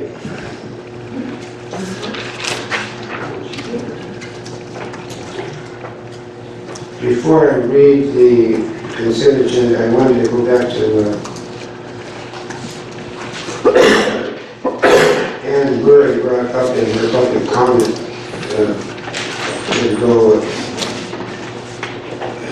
some concerns about the professional services agreement regarding the comprehensive plan. We need to have a concern that we want to pull this, put this also into a different category. I don't want to pull it, I just think I would like to support it. I think it is a good thing. I do agree a little bit about, gosh, the timing would have been great if it had been done earlier. And I know that there were some issues of, some of the council planning, strategic planning that had gotten a little bit delayed partly because of some of the fluoride issues. But I also know that we will hopefully try to get as many new tools in place to try to get this broadcasted as much as possible. So, yeah, I think it's a good item. Okay, let me read Mr. Mayor? Yes. I may be putting words in Mrs. Murray's mouth, but I think any delay would only add to less time for this to take place. And I think she was supporting this going forward. Her only concern was that there's less time than she might desire. So I don't want to delay this. I agree. Okay, I just want to make sure we address that concern before we... Let me read the consent agenda. One, the expenditure approval list, February 20, 2016 to March 4th, 2016, in the amount of $4,574,410.20. 2, Public Safety Advisory Board appointments. 3, the 18th Street Reconstruction Project TR 1699, final acceptance. Professional Services Agreement for Comprehensive Plan Public Involvement. And WashDOT Certification Acceptance Qualification Agreement. All those in, Motion to approve is read. I'll second it. okay, motion is forwarded. All those in favor of the motion, please say aye. Aye. All those opposed, please say no. Thank you.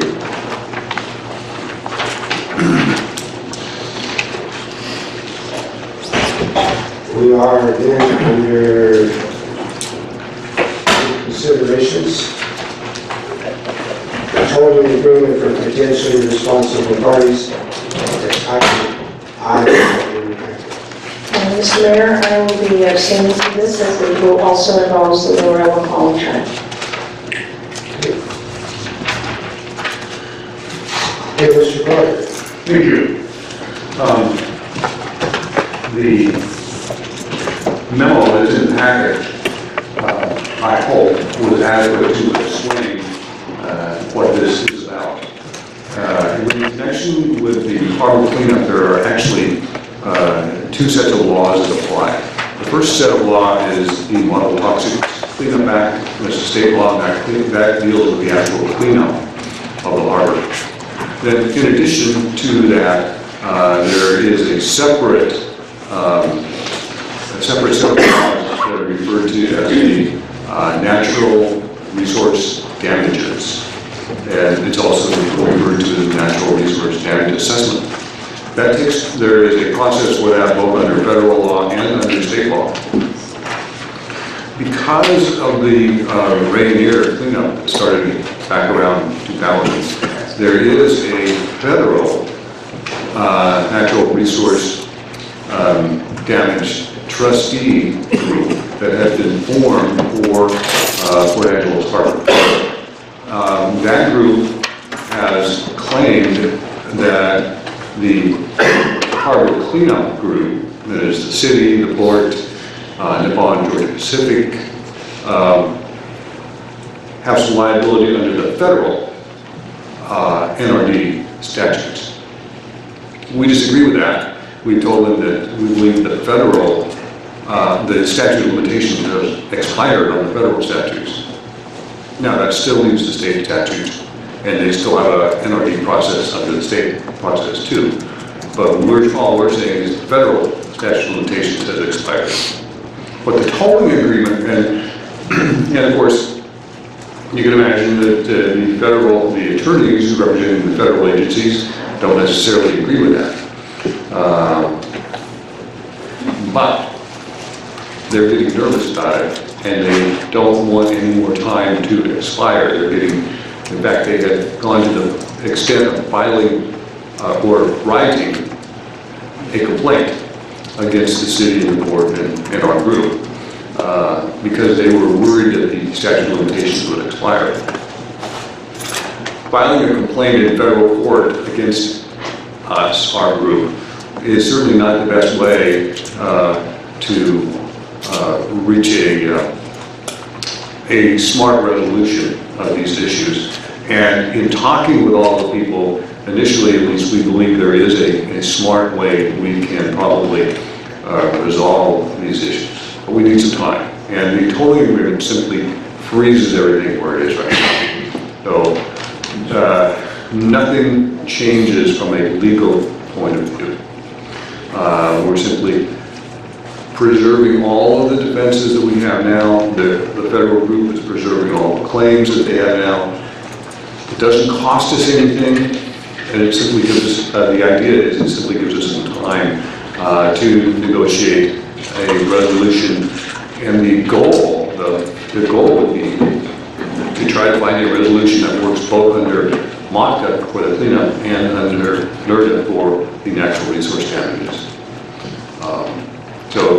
And if it doesn't work, we've lost money, basically.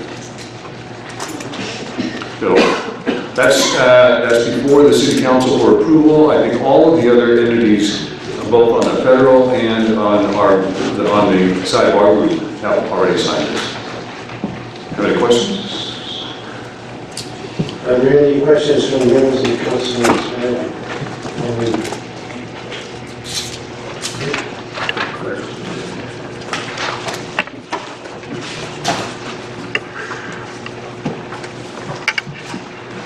Mr. Mayor, I'd make the motion to authorize the city manager to enter into the attached tolling agreement and to make minor modifications to the agreement if necessary. Second.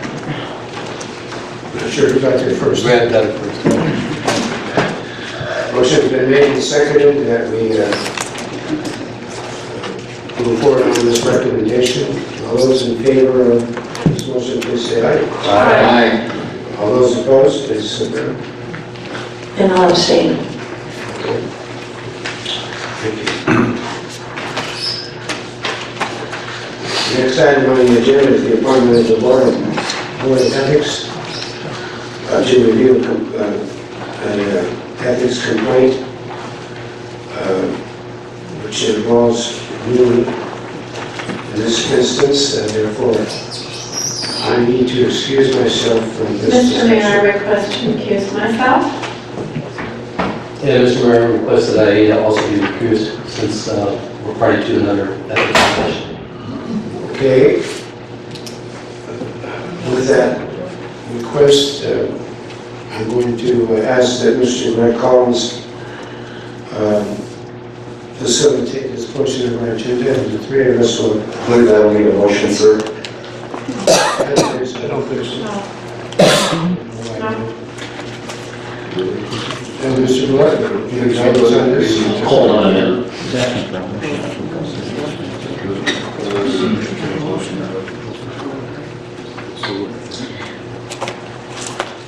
Okay, I just conferred with Bill, and since the mayor's recusing himself and the deputy mayor's recusing herself, it should take a vote of the, we do have to have somebody for this one issue that will be leading the discussion, so that will take a vote of the council.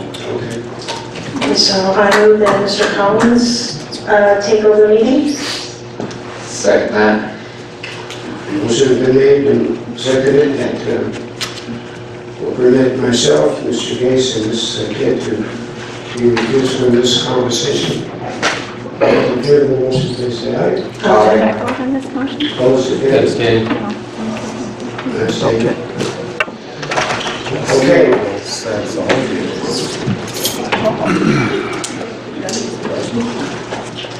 Okay, Mr. Bullock or Mr. McKeon? I'll go through it. Okay.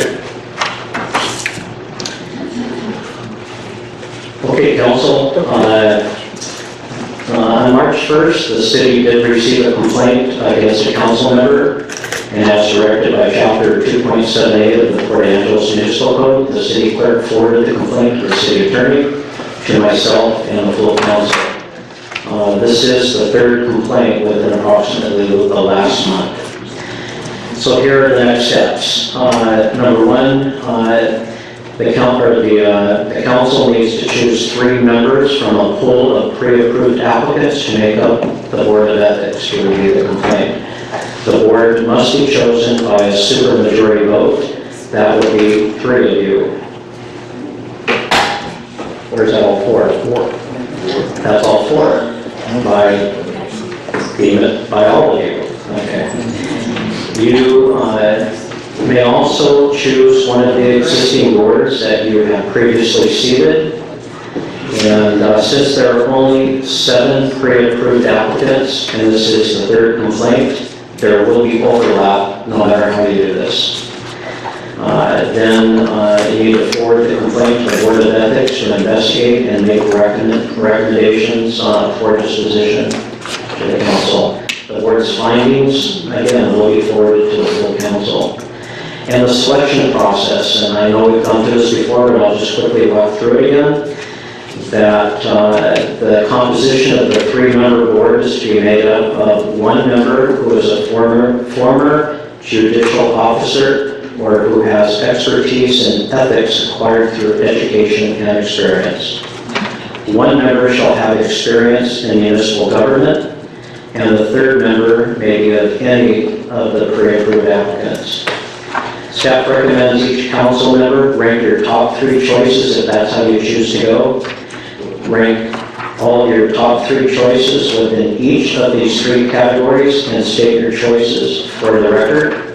We'll take a short break so we can tabulate the results again if that's how you choose to go. The city council will then be given the opportunity to structure the committee as you desire, providing only that the final selection be approved again by the supermajority. And after the selections are made, staff will work with the Board of Ethics to find a time that they can meet to review the complaint. I have just one question. I know that there's 7 members and 3 were selected for one, and a different 3 were selected for the second one. And I couldn't remember who was the one that got left out, because I thought this way we could kind of spread the load around. Diane Chipperley is the one that's left out. Okay, so Diane, and she would be a citizens at large. She would only qualify as citizen. Okay, so that's kind of. And I think only 2 are qualified for the other 2 categories. Right. I think the idea would be for all this point to give our nominations to Jennifer, and we'll take a short break while she has you guys already heard your votes. Yeah. Okay. So go ahead and vote now. Right. Nominate now and give it to Jennifer. Pass it down. All right. Well, last time we read them out loud. So number 1 would be Minor for the judicial. But we were going to just turn it in. We did it publicly last time. Oh, did we? Okay. Never mind. So the second one would be Rutton, and the third one will be Diane. Okay, Mike?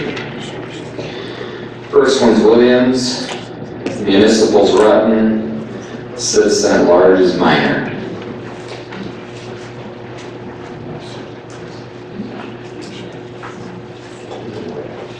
I'm going to go with my 3 is Williams, Rutten, and Minor. And I likewise will go with Williams, Rutten, and Chipperley. I think there's a tie. We need to break that tie. But I'd actually like to reconsider number 3. I would go to Diane as well.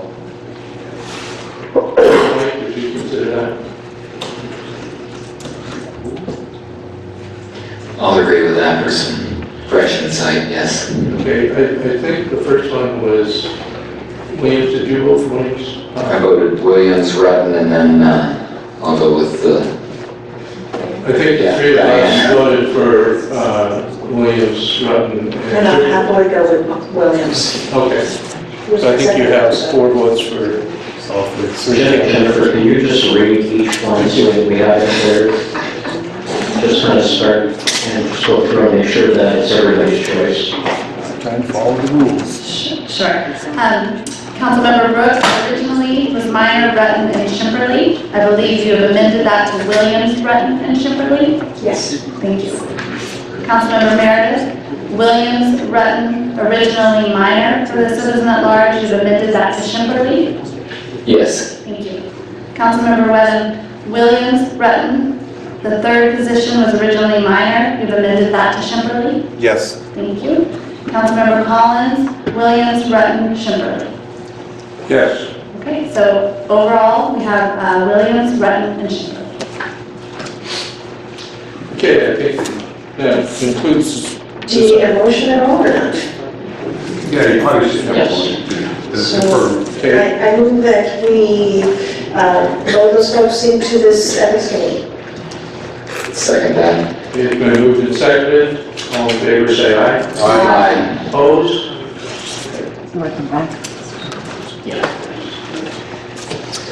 I think you can, Thank you, we're bringing in the council members now. okay. Yeah.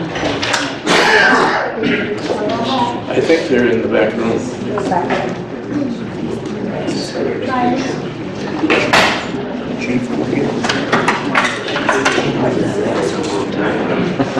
Thank you for making that unanimous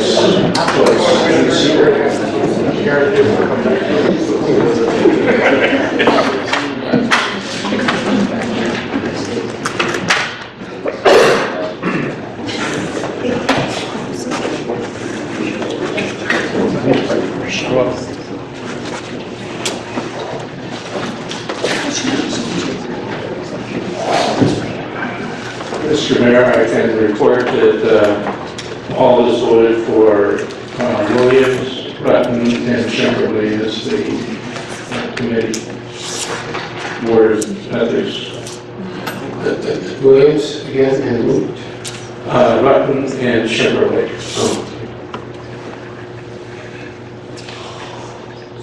So I'll turn the dais back to you. Thank you.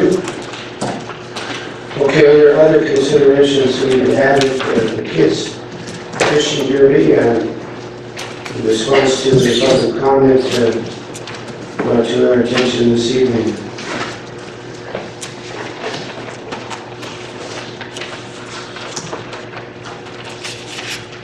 With that then, entertain any comments? Yeah, I would say, Lou, if you want to start. Yeah, actually, I met with John Proctor 3 weeks ago. I didn't know that this year will be year number 20. My kids are actually, I have grandkids now with my kids that actually would be of the age group to do this, but when this originally started, almost 20 years ago, I was one of those parents that was out there catching those trout. And the smile on those kids' face is priceless. So I just would really welcome my fellow council members finding a way to fund this and actually to keep it going. When I've spoken to other individuals in the community, they've offered to call up and write a check instantly to this group. I think this is a civic thing. I put a lot of pride in this. My thing is fishing. My thing is looking at kids with smiles on their faces. The idea that this could start a kid into a lifestyle of enjoying the outdoors it's all leading in a positive direction. So with that said, I welcome further comments from my council members. Mr. Mayor. Yes. The problem we have is that we have a budget that's adopted and we keep trying to add things to it. And I don't understand how we can continue to do that. What I am prepared to do is personally contribute up to $400, depending on what the other council members feel they would donate on their own, or the prize fishing poles, and suggest that the budget issue be revisited in the 2017 budget with the Parks and Rec Department and brought back to us at that time as part of the budget. Mr. Mayor, it actually was mentioned by Mr. Collins, so I think it deserves a reply. Brad, I have no intentions of announcing this, but I've already written him a check for $200. That shows you what it means to me. And I don't think that it's right that we ask the council members personally, on a personal level, of all the things that we've cut out in this city, it has been the family and youth programs throughout the city. Yet you were the first one leading the charge for the EDC of $15,000. I can't believe that you would come to this.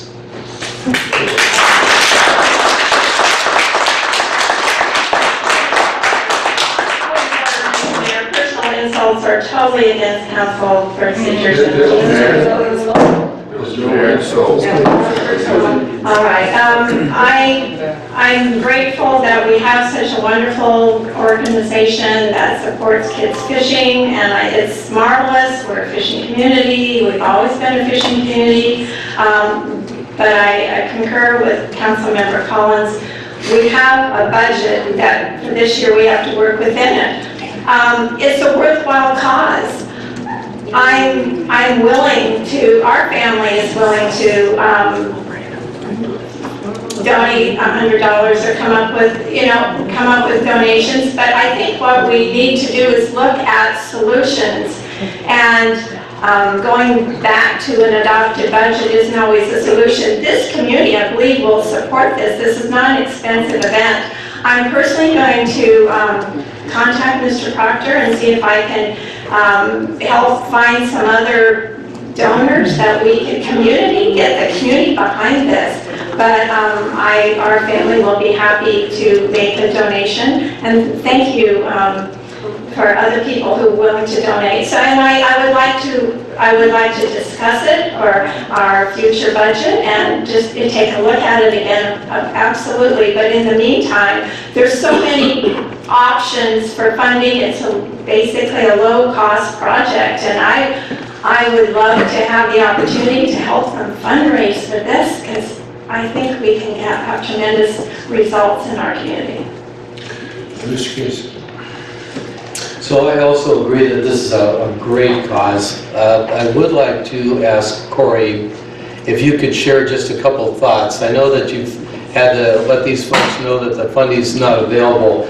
I can't help but believe there's also a lot of other youth-driven organizations and groups around our community that have also had to undergo cuts in their funding. Could you just share some budget thoughts on that, please? I can do that. Senator McKean and I met with Mr. Proctor and talked to him about the elimination during the council priority process, youth and family programs. But we wanted to at least continue the program, and by doing that, if we co-sponsored with them and continue to co-sponsor with them, they could be able to use our insurance. We're also able, as a municipality, get that fish for them, and because there are ponds, I don't believe they can just do that themselves, so it's another thing we can do.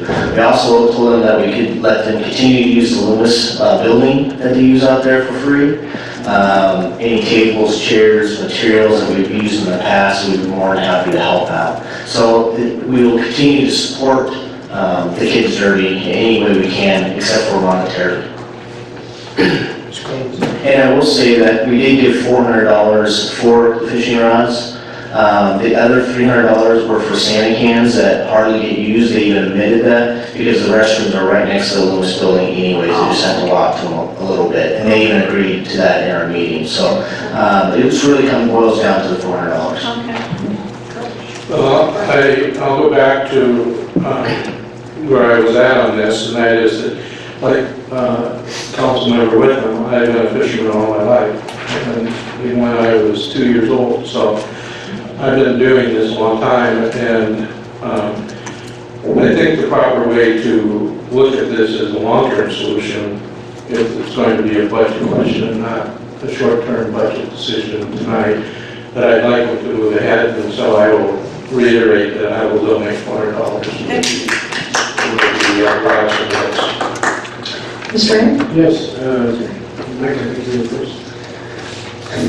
You know, I've lived in this community pretty much my entire life. We used to have the kids sand derby. That's gone away. I remember that as a kid. There was nothing like waiting out there for your prize out of the truck.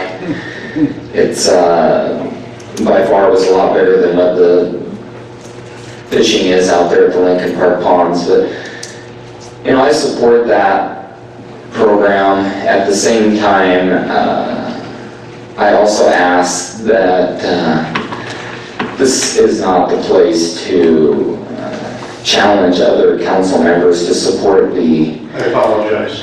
Funding, and that's a personal choice to decide to do that. The amount out of the budget, so essentially is $400, Corey, minus the bathrooms for $300. Correct.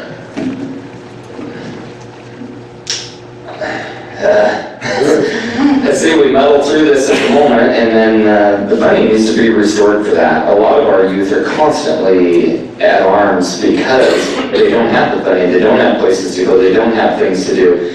And I've done the Lincoln Park Fishing Derby with my son. He's 10 years old now.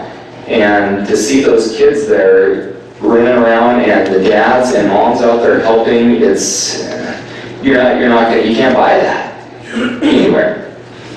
So I would support the funding for that fly fishing, certainly. And I guess I just would like us to remember a little bit about the budgeting for priorities and how we got here. I know that, and again, just one of those things that is, I think, the worst thing that we could do is kind of take the fun away from the kids. But we also have roads that if we don't get our roads right, the kids are going to be in trouble as well. So one of the things that I would, and I have mentioned this to council before, and I know it has not been popular, but it is our kids are having fun in our community that really sell our community. So instead of putting it into marketing, I would absolutely give all the funding in marketing to the kids programs, because that actually sells our town better than any advertisement we could pay for.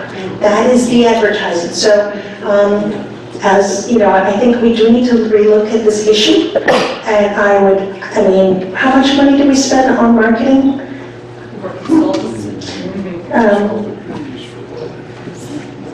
Yeah.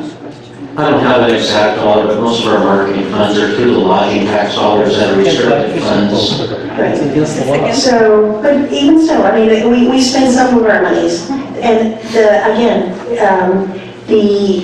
it's advertising for our town. It really is, and it comes to a quality of life. So I would challenge council to take a look at it. I do understand why we did what we did, because our infrastructure needs to be taken care of, and without that, we're really in trouble. But our people also need that. So I'm hoping that once we go through the comprehensive plan and some of the visioning and planning processes, we'll have a clearer picture of how we spend our budget.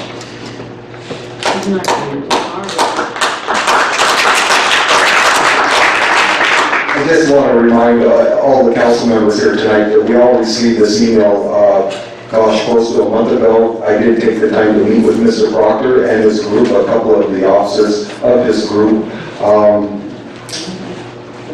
There has been several people independently, Ms. Kidd, that have offered to write checks. I didn't actually feel that we were at that position, that we're out passing the hat for our community at this point. I think that this is a small enough dollar amount that we should actually be able to handle this in-house. And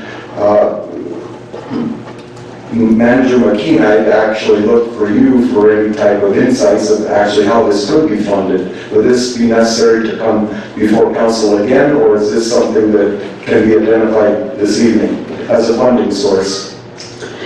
Yeah, can I speak a little bit before he answers? Because I think we put him in a really bad position, especially since we voted for those priorities. And I'm not sure it's really fair to say, just because he does have authority for less than a certain amount, to put him in that position. So I would say, let's change our budgeting because we voted on, these are the priorities we voted on. And so it would be, because once you start on that process, if you let this one go by, well, then there's another one and another one. So let's stick to what we voted. We were actually able to get into the EDC funding without, to my knowledge or remembering, a budget vote, is that correct? Because that money was identified in another fund that we weren't aware of. That's true, that was in the planning. So staff, with my asking questions to staff, they may be aware of another slot that this money could come out of and yet meet all our requirements, as did the EDC funding. That's fair. I can talk to this in that, and I agree with Councilmember Bruch in that $400 is something we can find within the budget. I think we all know that. There's not one of us with our budget that knows we can't find $400. The issue really is, it has to go back to the priority setting process. And we did meet with the group when they came in. I myself also can remember taking my kids to fishing derbies. I love fishing. When I retire, that's where you can find me or not find me. It doesn't matter. But the point is that we can't find the money. It just boils down to the priority setting process. My fear is that when you start opening the door for one group, and we talked about this during the process, and there's another group that's going to feel, well, they need some money too. I mean, a lot of people have a lot of great programs in this community, and there may be other people that come forward also. So if the council directs us, if that's your direction to do this, finding the money is not the issue, but knowing that this was part of the priority setting process, the youth and family programs, and there were a myriad of programs that were affected by this, not just this one, that you're opening the door and you need to have a good explanation for why you did it this time, you may not do it next time. Well, they need $400. Councilmember Collins, a fisherman, has been gracious enough to commit to that. Councilmember Whittam has committed $200. Our family committed $100. We got them covered this year. But I want to talk about what we can do with working forward. But we all obviously love and support this derby. So let's get the community behind it and keep it going. Yeah, I'd like to mention too, and thank you for the applause on that, because I think that's exactly what most of us are all thinking, is that, first of all, we went through a 6-month budget process and priority setting. 6 out of the 7 of us agreed to participate and voted on that. And we listened to some real tough heartstrings being tugged upon with the shortage of fire protection, police protection, lots of things, and the community also spoke on those things too. By far, that was the highest priority set, and we worked through this month after month after month. And I think the fishing thing is great. I would also like to hear of all the other groups that are short of funds now too because of cutbacks, whether it be baseball groups, things that bring tourism in. There's the child care programs that had to be eliminated. There's tons and tons of stuff. And if we just arbitrarily have a knee-jerk reaction and fund one more program because we like fishing, that's just not fair to all the other groups. It's just not the fair, right way to do things. Well, it isn't a strategic way to do it either. Right. We will have an opportunity, it seems to me, next year For the EDC? to resolve this issue along with the others. I'd like us to keep this kind of discussion tonight in mind when we get to the budget discussions for 2017. Having said that, it is something we and we had I want to make sure we had that. I just want to thank Corey Delahat for being so cooperative and working with this group, make sure they use our facilities, and thank you for helping us from the city. So we still are partnering. Thank you, Mr. Delahat. Yeah, and I guess we should, as was mentioned, the EDC did get funding, even though it wasn't in some of our priority settings, it did come from a different fund. That at least we just need to acknowledge, so that when we move forward with the budgeting, it's just, laid out there.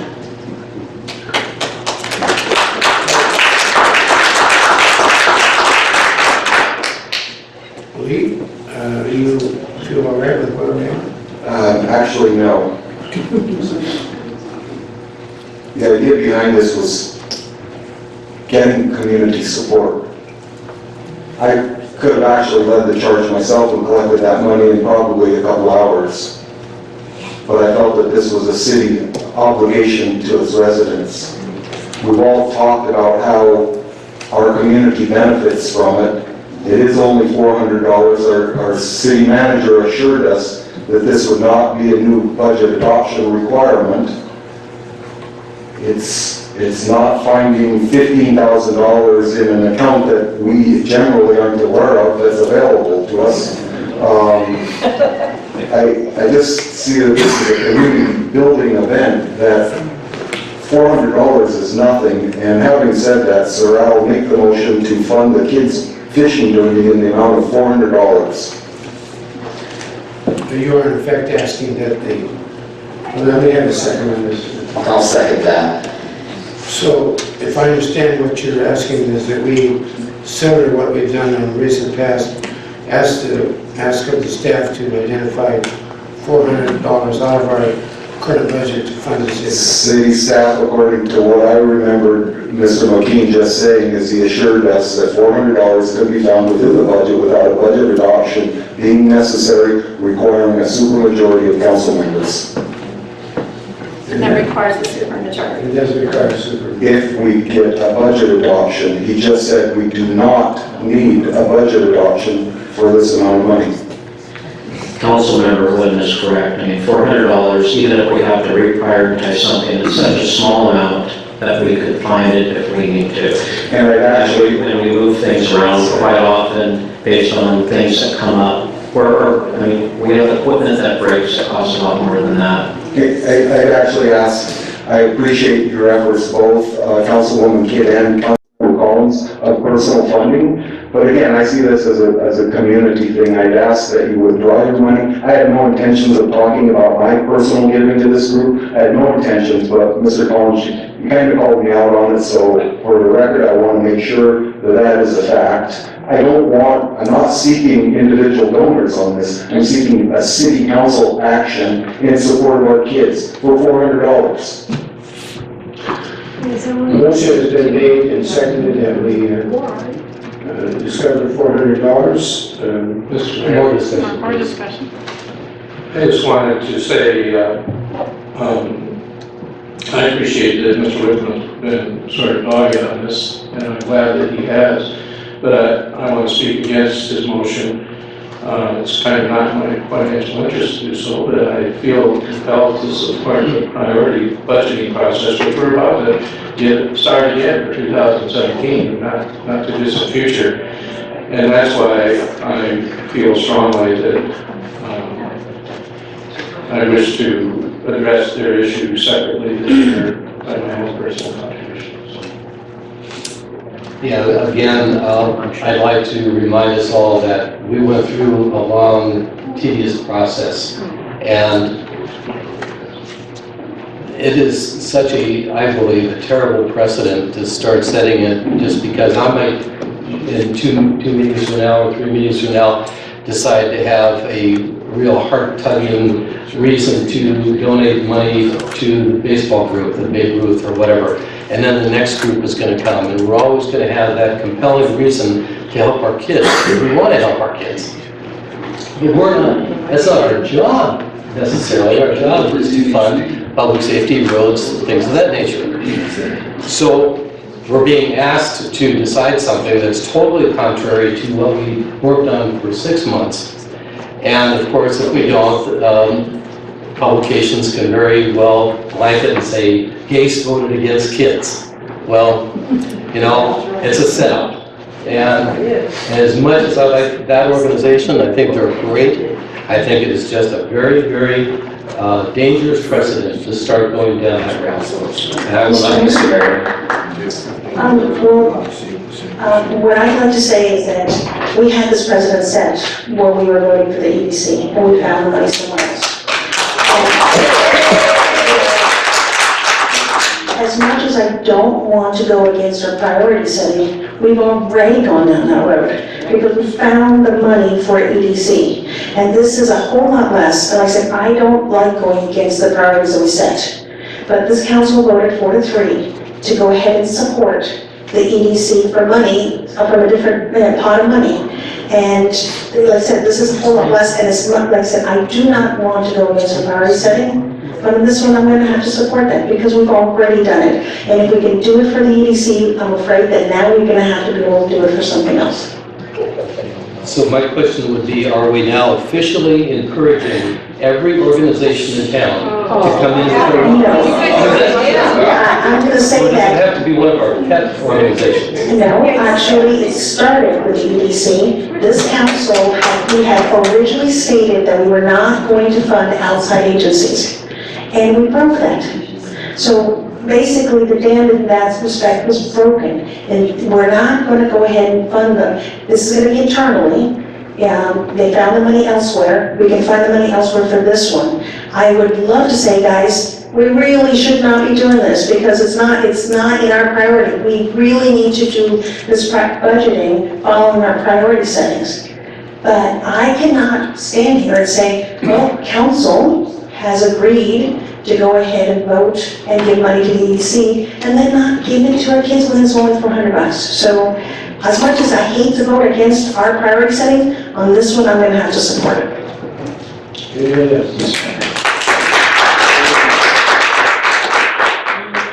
I agree with Sissy on that. With the EDC, we've also found the funding for the Clallam County Humane Society. And these youth are the future of our budget process. These kids are adults that we want to see staying in the community. You know, we don't want these kids growing up saying, well, there's nothing to do in Port Angeles. I don't want there's family here. I want to get out of here. Where the city council doesn't support this, but they'll support the EDC. They'll support the Humane Society. That tells our kids a very poor story. And that tells our kids that what they look at is they don't feel that that's important to the city council. And it is important to that city council. And it's not when you go out to Lincoln Park and you see 20 kids out there fishing. There are hundreds of people out there around those ponds, walking around. I was out there one sunny day a couple of years ago. There had to have been at least 200 people out there fishing in those ponds. And it's something for $400 that the city manager says that we can find versus the money we've spent on the Humane Society and the EDC is a slap in the face to those kids. And I don't think that that's a road that we should be going down.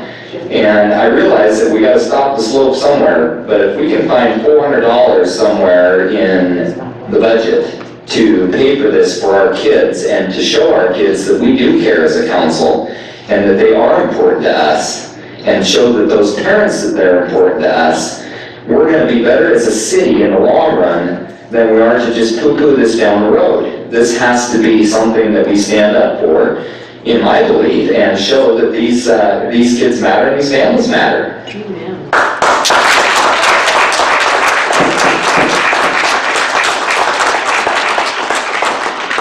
I think we're unanimous in agreement that these kids matter. It's a great event. We did our priority setting. I'm willing to write a check. Many of us are willing to write a check. We want to keep it going. Let's look at next year's budget. Let's find a place for it in next year's budget. We want it to continue. Unanimous agreement. I will personally contribute to that. It will happen this year. We'll make sure it does.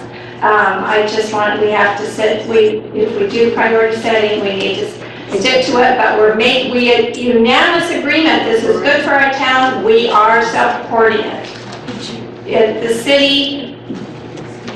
The city can't pay for everything this year. We have priority setting. Let's take things one thing at a time. Let's make sure it continues. Let's let the community behind it, and let's look at our budget for the following year. I support it completely. I will write a check for this. Mr. Mayor, we need to, in my opinion, support this as a council, not as individuals. There are lots of individuals in the community that support our youth, but we need to support this as a City of Port Angeles Council.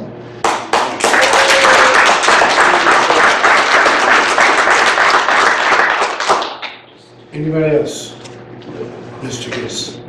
My question, and I don't expect an answer tonight because it wasn't, there was no advance notice, but regardless of how important this $400 is to this group of kids, and I acknowledge it's important to them, what about all the other kids that don't get the services, that also got denied services? Are you saying that those kids they're not worthy of consideration? Cancel the check from the EDC. I'm saying that, and that's another whole different topic, sir, but what I would like to do is find out how many other kids are in need of this stuff, because you can bet that those parents are going to be in line, those supporters of those organizations are going to be in line very quickly.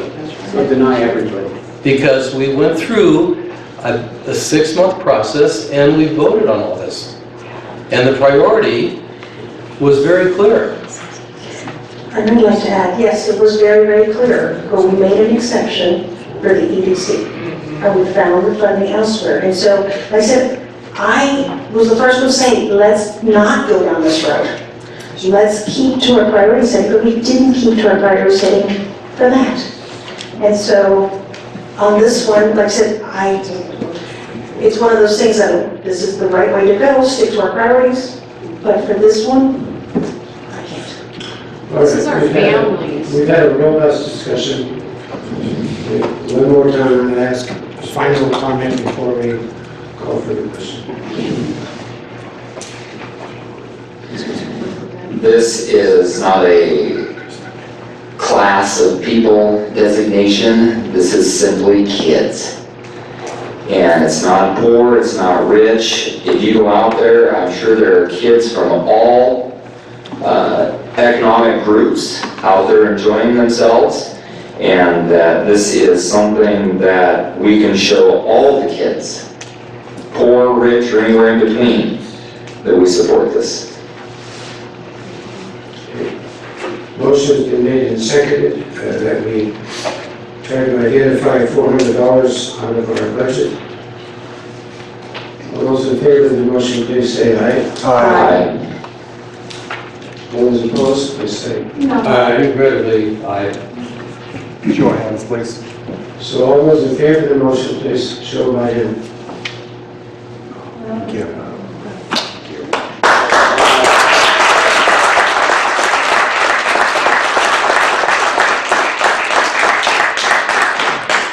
So let me wrap this part of the agenda up a little bit.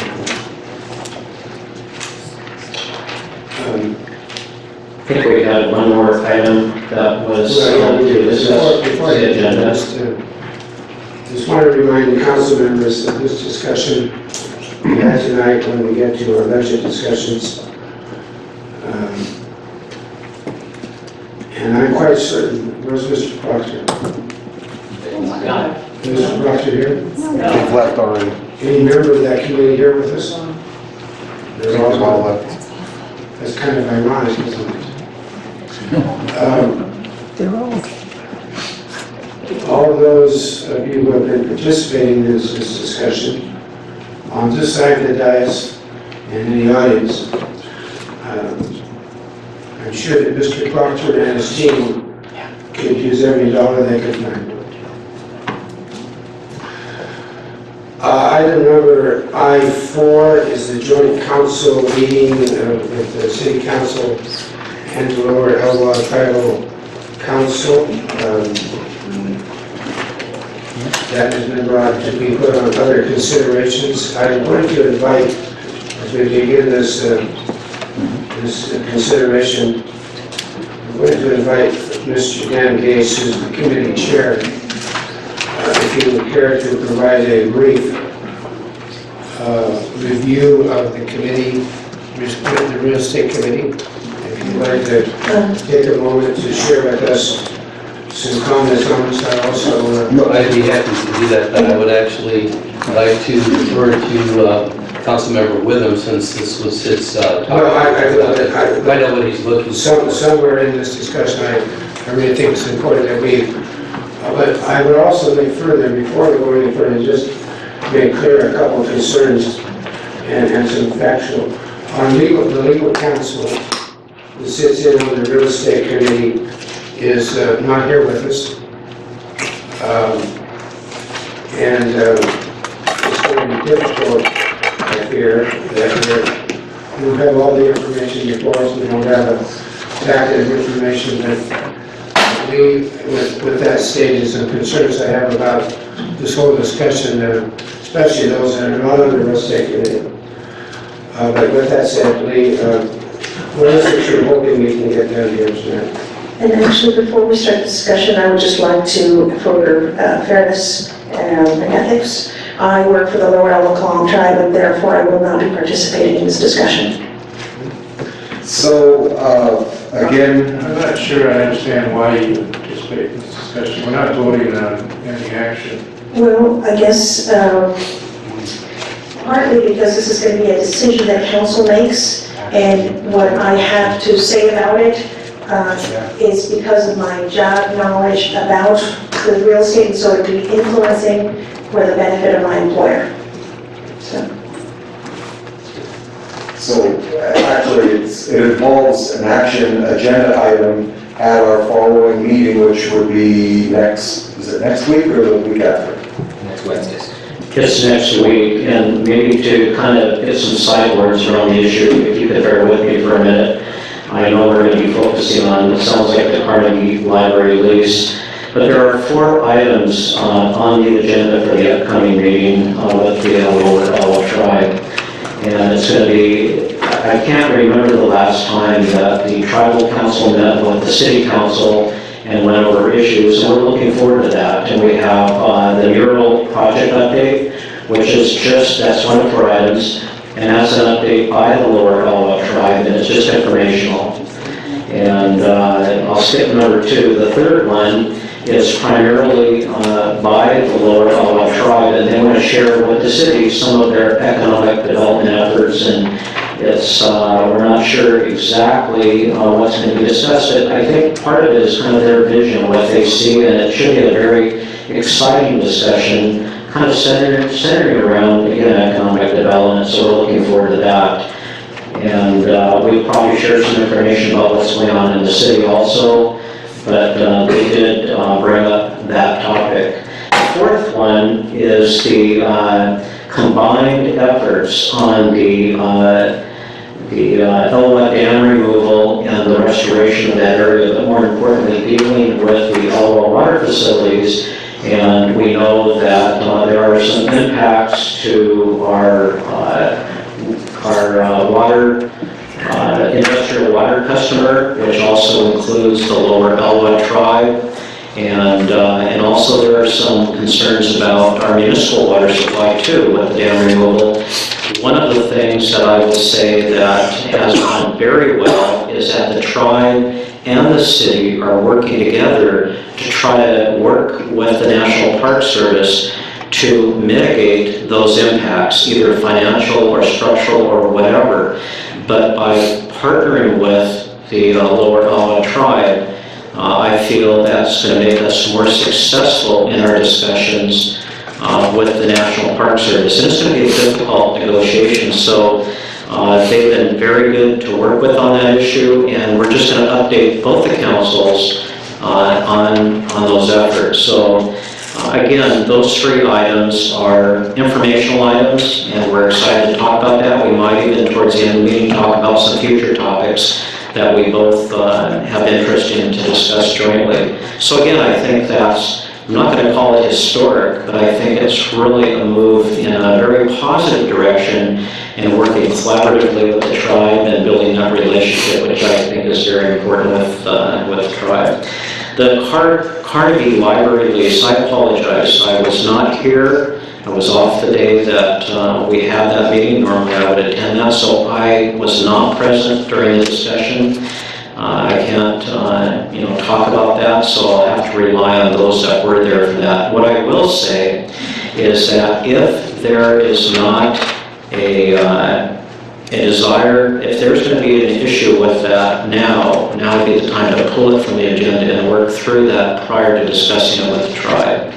If, on the other hand, there is a desire to move forward with that, again, I was not at the meeting, so I don't know the particulars. I just know, from my perspective, I do not want to have that topic brought forward if the council has issues with it before it goes to that joint meeting. I do not concur with you more. Mr. Mayor, Yes, Fred.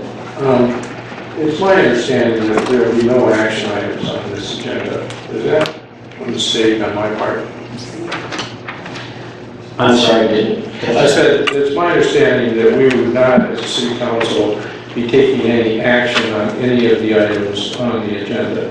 On those three, that is my understanding. On the Carnegie Library, that it was my understanding that that may be an action item where both would have to take action at the time, both members, both councils. Does not have to be an action item, but what value would it have?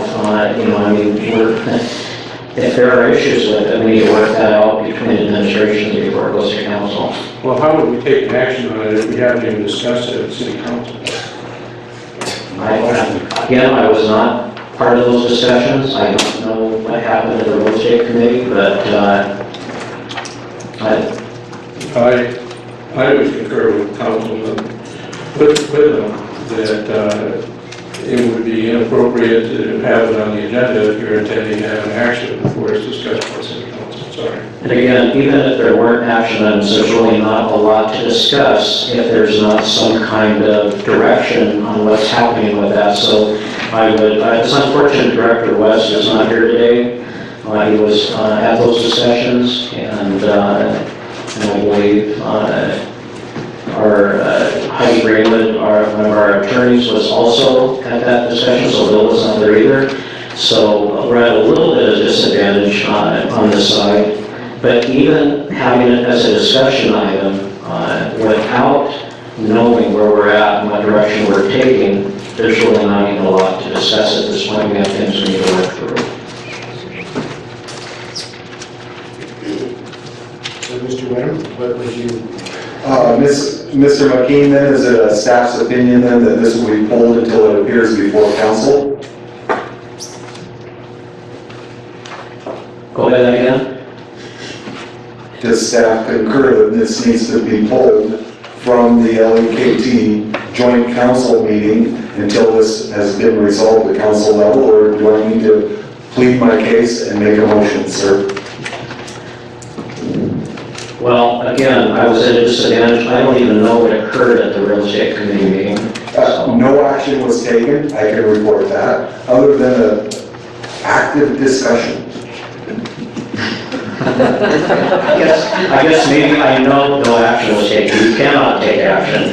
What I guess I was referring to, what the direction was, what goes next. And again, unfortunately, we've had a lot of things going on, and normally I would even get briefed by Director West on this, but I have not. I think it's because of many issues that have kept us going busy. I was handed quite an informative packet by staff.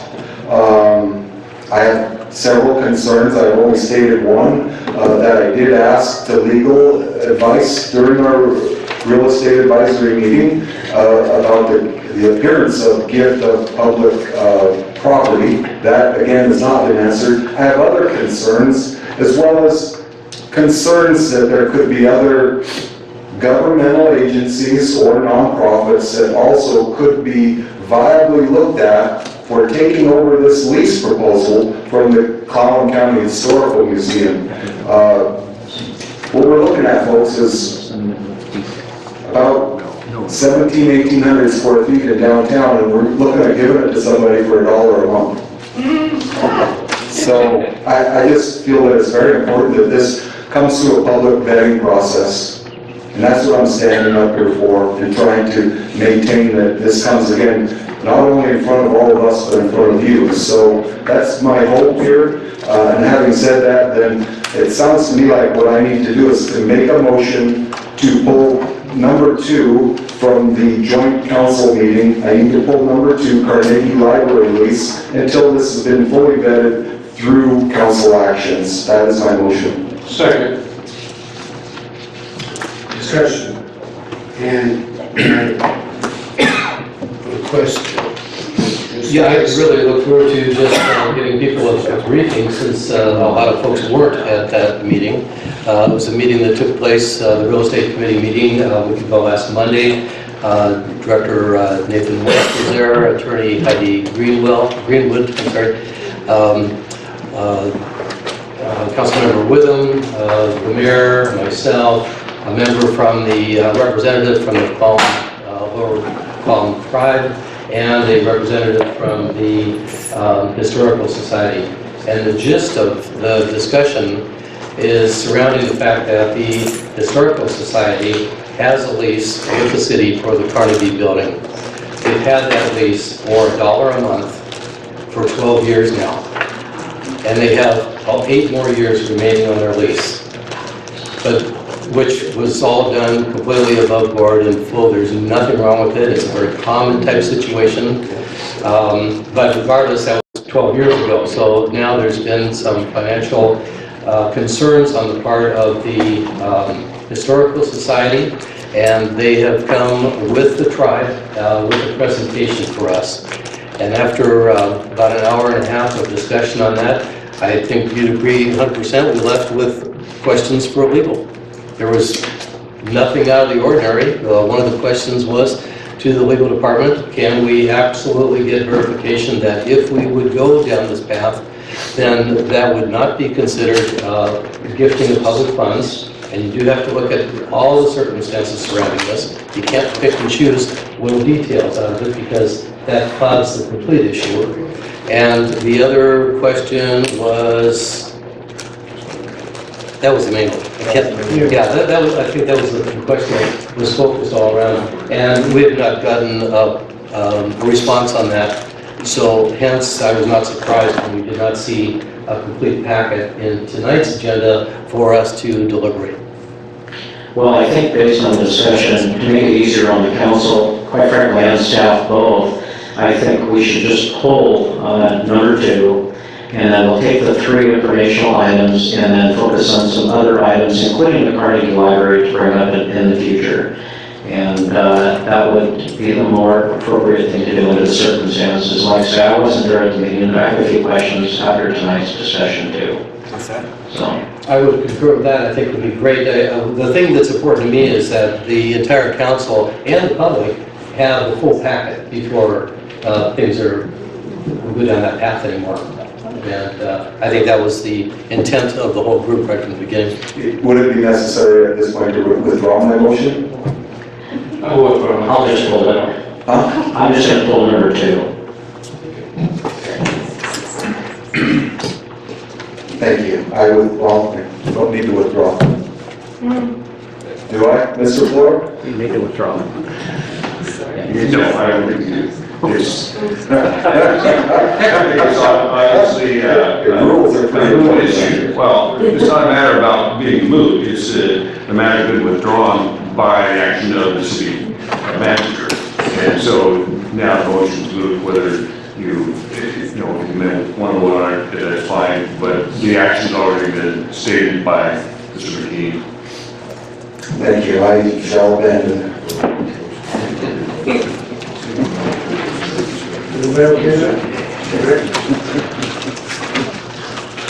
Item J, finance, is nothing there. Item K, council reports, and before we hear from all of you, It includes K1, the Fluoride Ad Hoc Committee update, the rural report from Councilmembers Bruch and Clallam. Do you have any report for us? I'll go ahead and give the report since I chaired the first meeting, and Councilmember Bruch is chairing the meeting tomorrow night. The report was that we did meet. One of the members of the task force was unable to attend, we postponed the second meeting until tomorrow. I think that the result of the first meeting is that we discussed some of the ground rules for how the task force or the ad hoc committee would work, and we had a fairly healthy discussion of alternatives. And I think that in the next meeting we'll try to refine those or sort those alternatives out and determine if the committee is still moving in a positive direction. Anything you'd like to add? I know that for this next meeting, what I would like to do, I gave every committee member some homework to continue to think of potential alternatives, and also to come up with questions that may be lingering in their minds about, whether it's the service of fluoride. So we'll start a little bit with some historical information about fluoride, then hopefully we'll continue to brainstorm with viable alternatives. Then we're going to take a look at the alternatives and seeing their viability. And then, like I said, then put together a list of questions for staff. Because I know that we talked a little bit about it at the UAC meeting, and there was valuable information that we didn't have about, and it'll affect some of the options for fluoride. Mr. Case? No comment. Okay. Anybody else?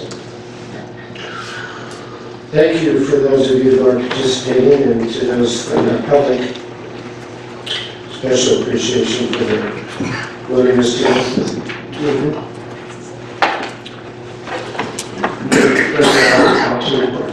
Yes, we'll start with, how about you? Okay. Given the actions of tonight, one of the things that I've been quite concerned about regarding kids is the abandonment of the daycare program last year, and I'd like us to, before the summer comes along, discuss how that will play in the community. I didn't hear that. Yes, I missed that. I said that one of the programs that was cut was the daycare program, and as much as I like fishing, I think the daycare is more of an essential kid service, and if we're going to open the budget now, I'd like to deal with that before we get to summer. Mr. Weatherby. I'd like to report tonight that I'm all out of hot air and I've got no report. Thank you. Mr. Case. I'd like to report that I attended the Port Angeles Education Foundation fundraising dinner last Friday. About 140 people, I believe. 146. 146 people attended. Man, I talked about a room full of energy and enthusiasm for kids. It was just great. I think they raised an awful lot of money. They had a great program. We were fortunate to have a lady that was a 1986 graduate of Port Angeles High School, and she's currently the Chief Operating Officer for the Bill and Melinda Gates Foundation, helping oversee the giving away of $46 billion last year, or $4.6 billion. That's still a lot. And anyway, just the enthusiasm and the support of this community for our kids was off the charts. Ms. Gibb. No comment, no report. No report. And glad that Lee ran out of hot air, right? No, but over here, no report. I guess I'll be attending this NODC meeting on Thursday, but I'm out of town next week, so after this, I'll be back on the 22nd. Just the 23rd will be the tribal city council meeting. So. Okay, I'm going to hand to my left 3 pins, and to my right, 3 pins. And I'll explain in a second or two. It's my pleasure to host the acting mayor of the city of Souk, BC, a member of one of the 13 municipalities in Greater Victoria, Friday afternoon. Welcoming he, his wife, and his name is Rick Kessler, and another couple members of the community off the ferry, and I had a chance to visit with acting mayor Rick Kessler for a couple hours and escorted him around town and showed him what we were up to. He has provided to me these pins for you to probably wear as you wish, or however you would like to use them. He asked me to do the following, and I want to do this and honor his request.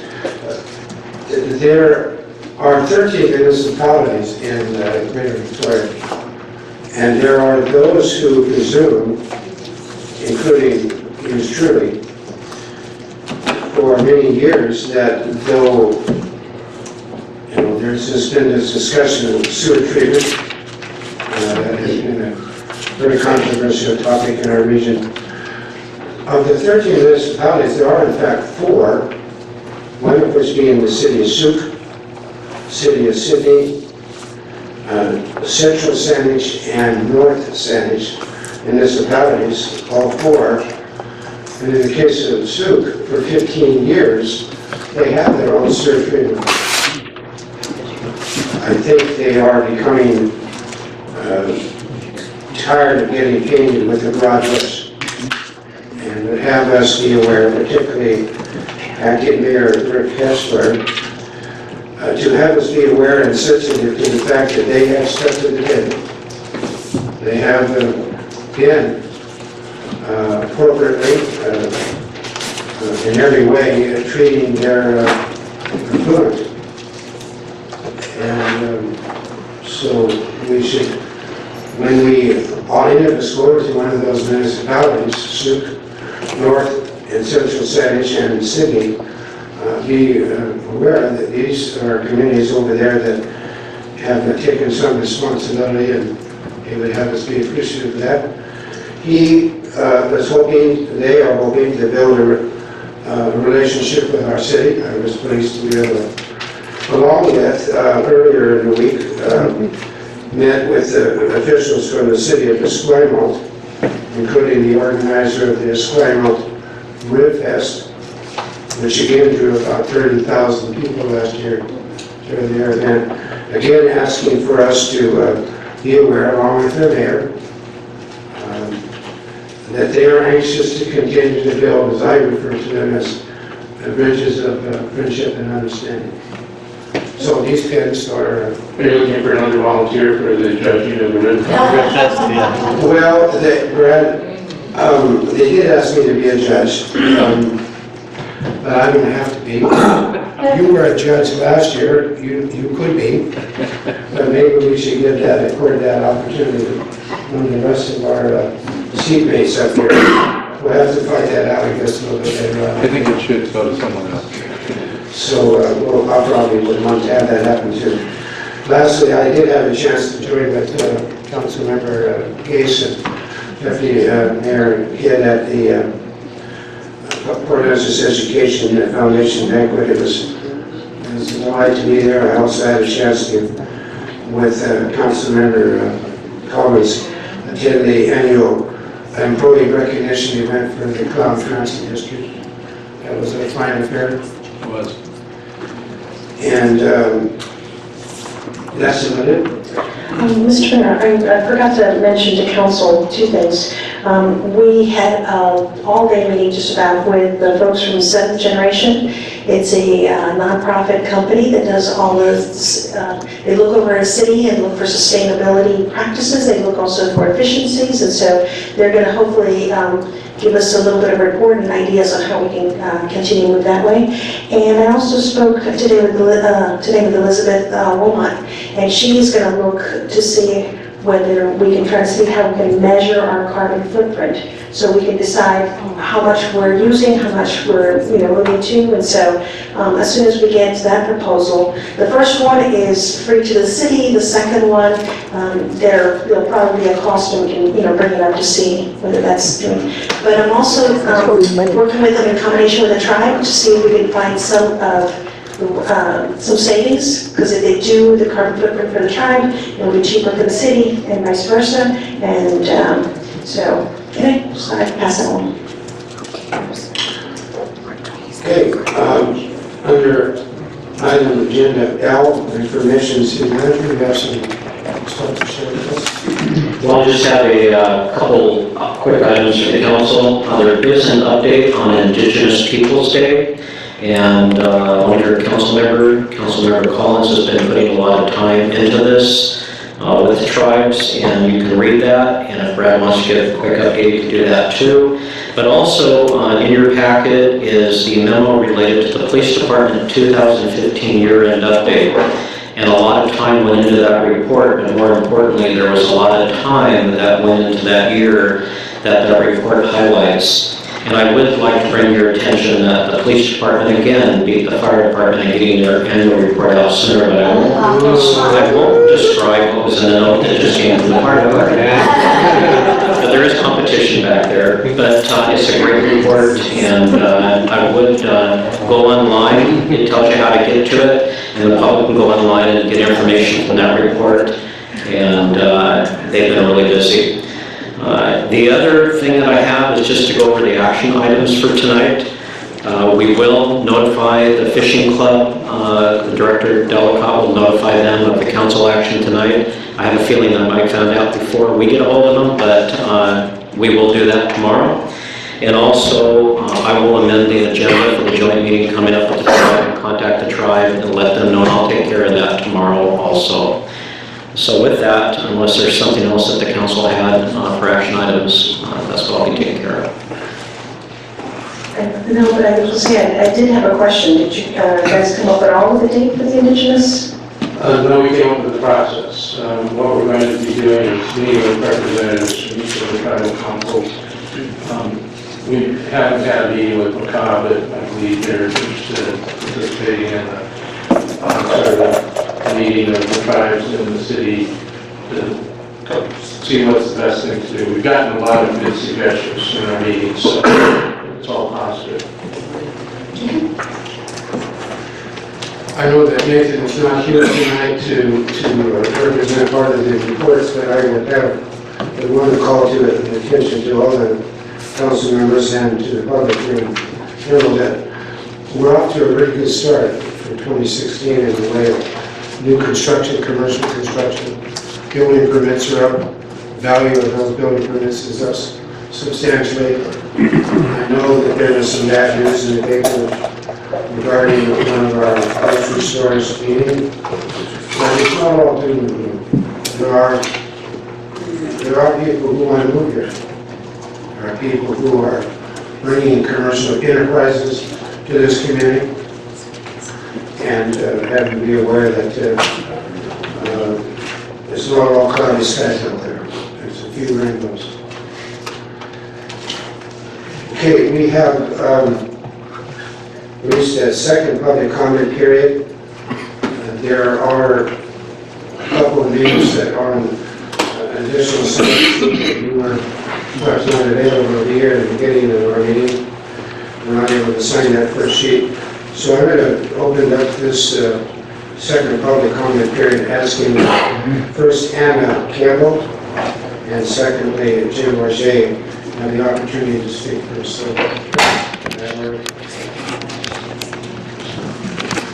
please going to state your name for the record and the address, and these will be a 3-minute being timed by our city clerk. My name is Anna Campbell. I live on 510 East Lopez Avenue, Port Angeles, Washington. And I will be talking about life. However and whenever this planet was created is up for debate. What isn't for debate is that how and when it did happen, water came along with it. Since then, water has been key for the support of one thing, life. For thousands of years, water has fed life untamed. Hopefully, it can continue to so with our help. When I was a newborn baby, my parents inherited the responsibility to do what was right for a new life. They needed to make decisions for me. To this day, they tell me, Annabelle Campbell, we know you don't want to clean up dog poop, unload the dishwasher, brush your teeth, or play with your little brothers. But we know what's best for you. That was taken away. Their privilege was gone. Gone to choose what they feel is right for not only their own lives, but the life they are now responsible for. My parents saw some little glimmer of hope when they received a survey in the mail. They filled it out and sent it off, hoping their voice would be heard. Even though it was only one voice that could count per household in the House of 7 Lives, they later found out that the majority of the lives had responded to the survey, agreed that the water should be as natural as we, the human race, can get it. Now my parents' hope and faith in what right grew stronger. Unfortunately, a large percentage of the surveys were not returned. Maybe, they just thought it was junk mail. Maybe some people in this room tonight just maybe thought it was junk mail. Maybe now I think it was just junk mail. But then I don't. People voted. People have always voted the same way on this issue in this great city of Port Angeles, Washington, USA. I know that fluoride isn't a drug, so you can't really say our water is being drugged against our will. However, on just about every website I have searched on the subject, there is one thing they all agree on. Fluoride is a poison. So technically, our water that supports our lives is poisoned. I am 9, and I go to Roosevelt Elementary School in 4th grade. I'm lucky to be educated on the matter so I can learn right from wrong. So I choose better when I become able to vote. I asked of the City of Port Angeles City Council to take away the fluoride, to stop it. I may be just a kid, I know that, but I feel the right to be able to be heard. Thank you for your time, and I wish you all a very happy and healthy life.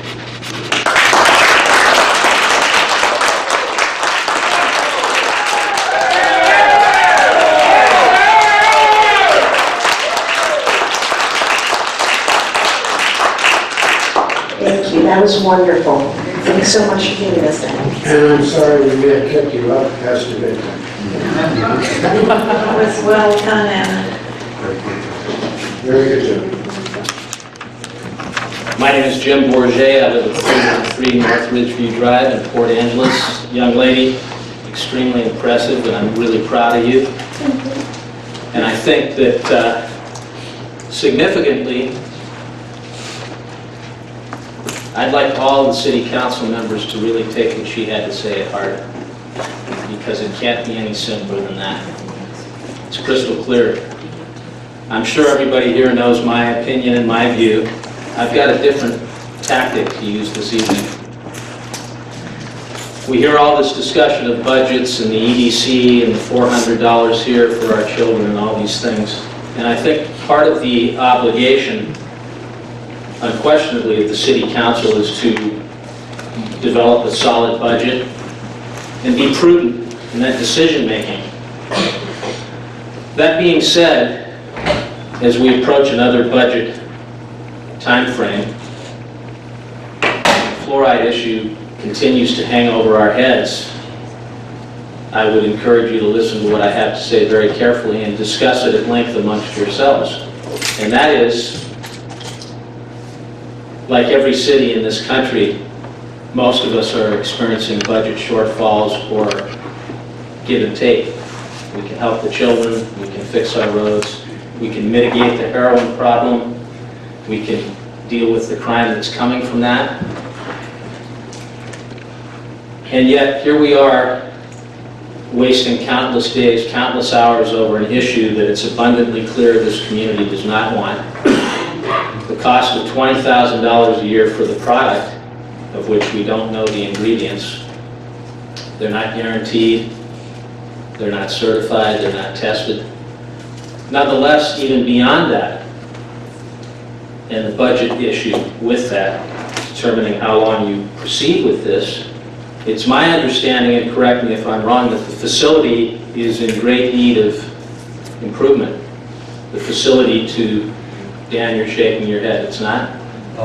No, sir, we had a report from the Public Works Director that it's a 10-year-old building in very, very good condition with a very long life remaining. I would actually weigh in on that too, though, Jim, that the Public Works Director did say the building was fine, but to my knowledge, the injection and piping will need to be reworked upon basically a new contract after the May 16th date. Okay, and has there been any estimate on the repiping and all that? Okay, so here we go with a number that nobody is aware of. And from my understanding, I've heard this in the past, and it could be right or wrong, it could be anywhere from $100,000 to $200,000 to do that. Where is that money coming from? Lastly, I would like you to consider me learning how to use my phone, so it's not...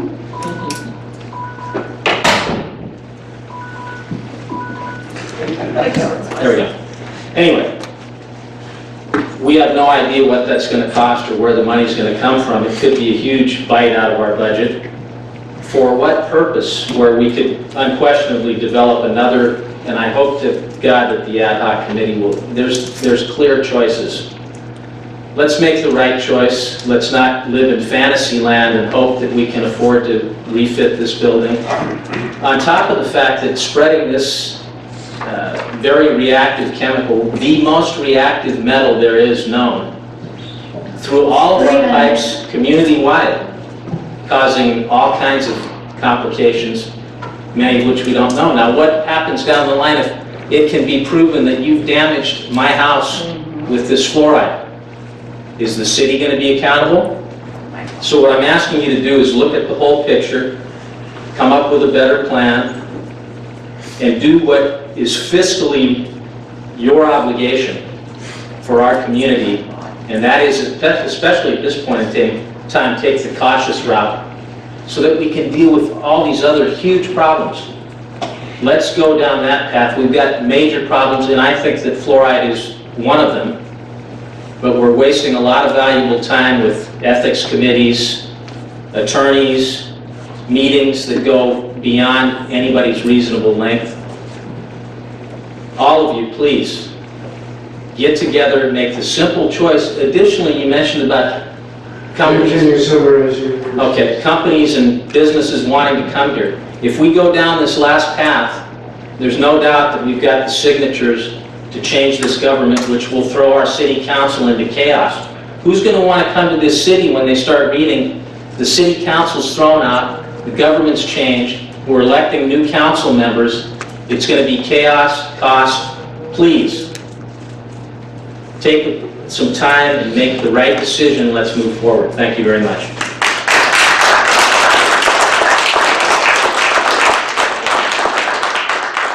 I'd like to make one comment on the infrastructure. We're developing the capital facilities plan for the next 5 years. There are no projects in the 5-year capital facility plan to change the fluoridation system. Thank you, Mr. Mayor and Council. With that protracted discussion... State your name and your address. Thank you. I'm still Dale Wilson. I still live in West Port Angeles on 4th Street. Thank you. With that protracted argument about the $400 for the fishing derby, I thought it just incumbent on me to come up here and suggest to you, I understand that Mr. Gase and this kid have asked for their attorney fees to be paid for them to come to the ethics committee meetings. And my understanding is that unless they have been a suit filed against them seeking damages, then they are not allowed for the city to pay their fees. And so I know that neither of you would want the city to pay that $400, $500, $600, $700 an hour for your legal fees if you can't come up with $400 for the fishing derby. So I do hope that the city attorney will recheck the the city ordinances to be sure that I'm correct, and that unless they are charged with a crime or a lawsuit filed against them seeking damages, that they are not allowed to be paid their legal fees by the city. Thank you.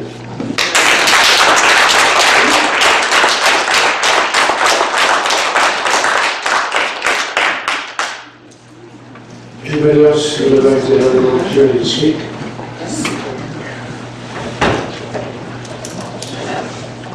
Anybody else? Is there someone in the audience who previously had an opportunity to provide public comment? Turn to the last call. Anybody here in the room? Yeah. Please come to the podium and state your name and your address for the record.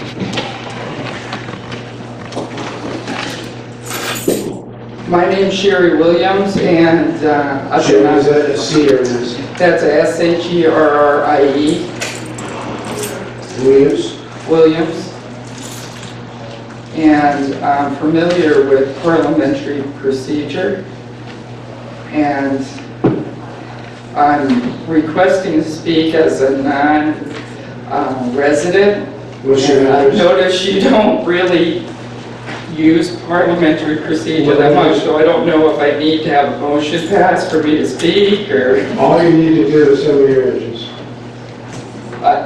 My name's Sherry Williams. What's your address? Oh, my address? Oh, it's 23313 57th Street East, Buckley, Washington. You have to say that again. 233?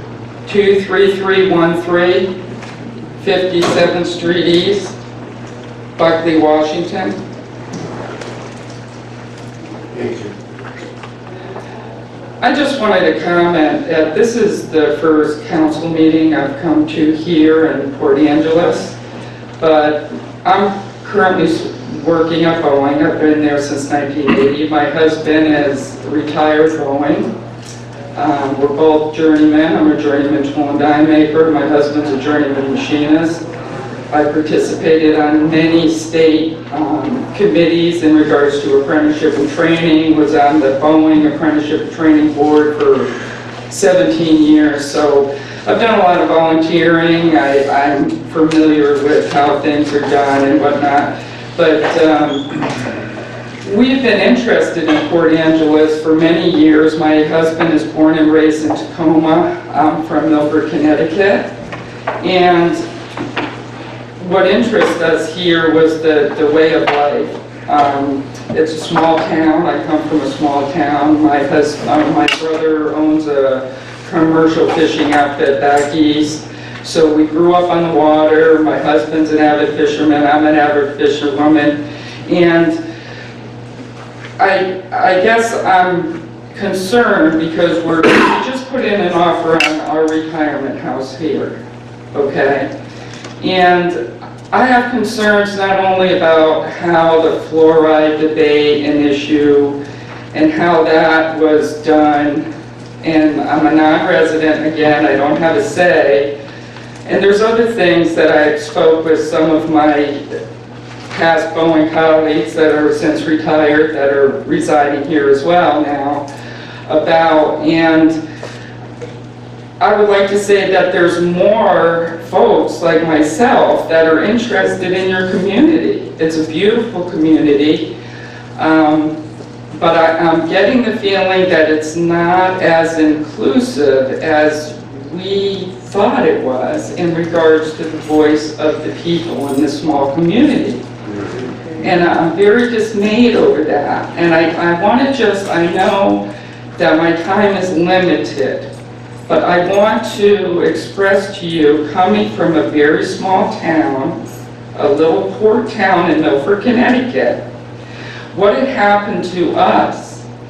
My father 3 minutes.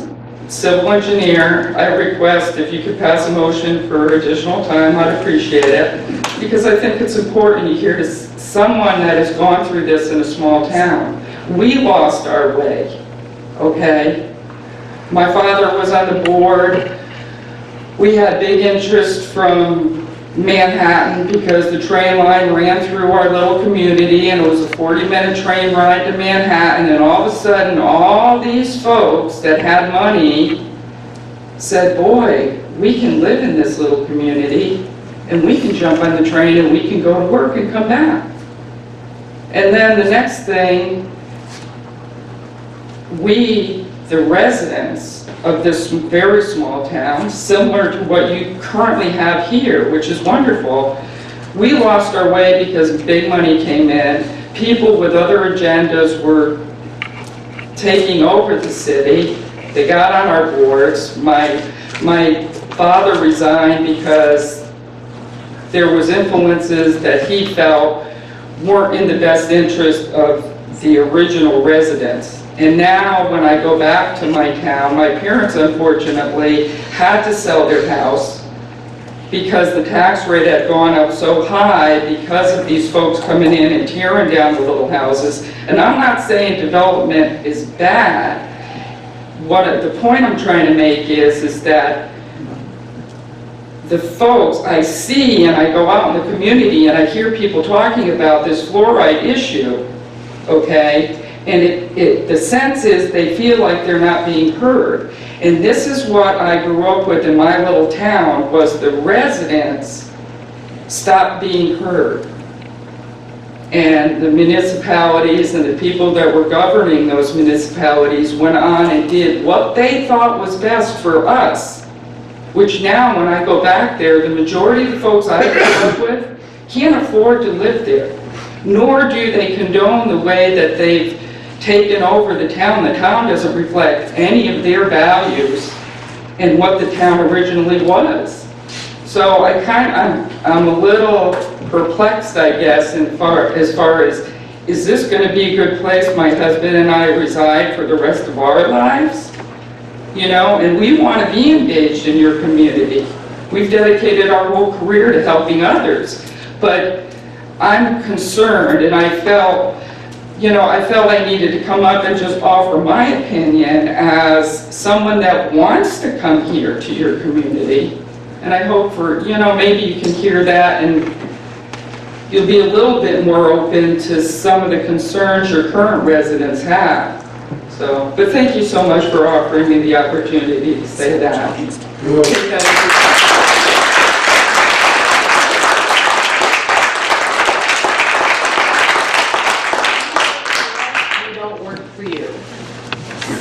Is there anybody else who would care to take a moment to say a comment?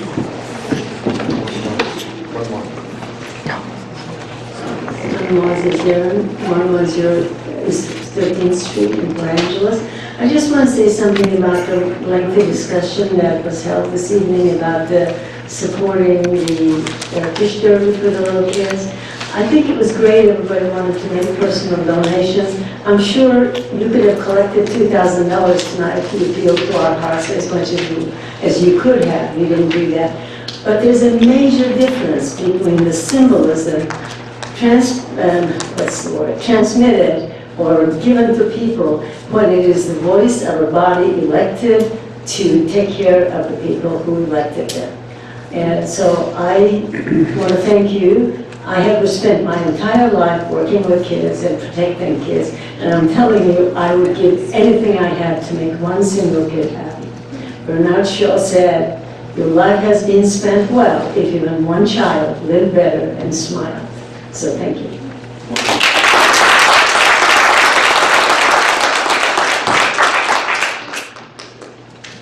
Okay, last call.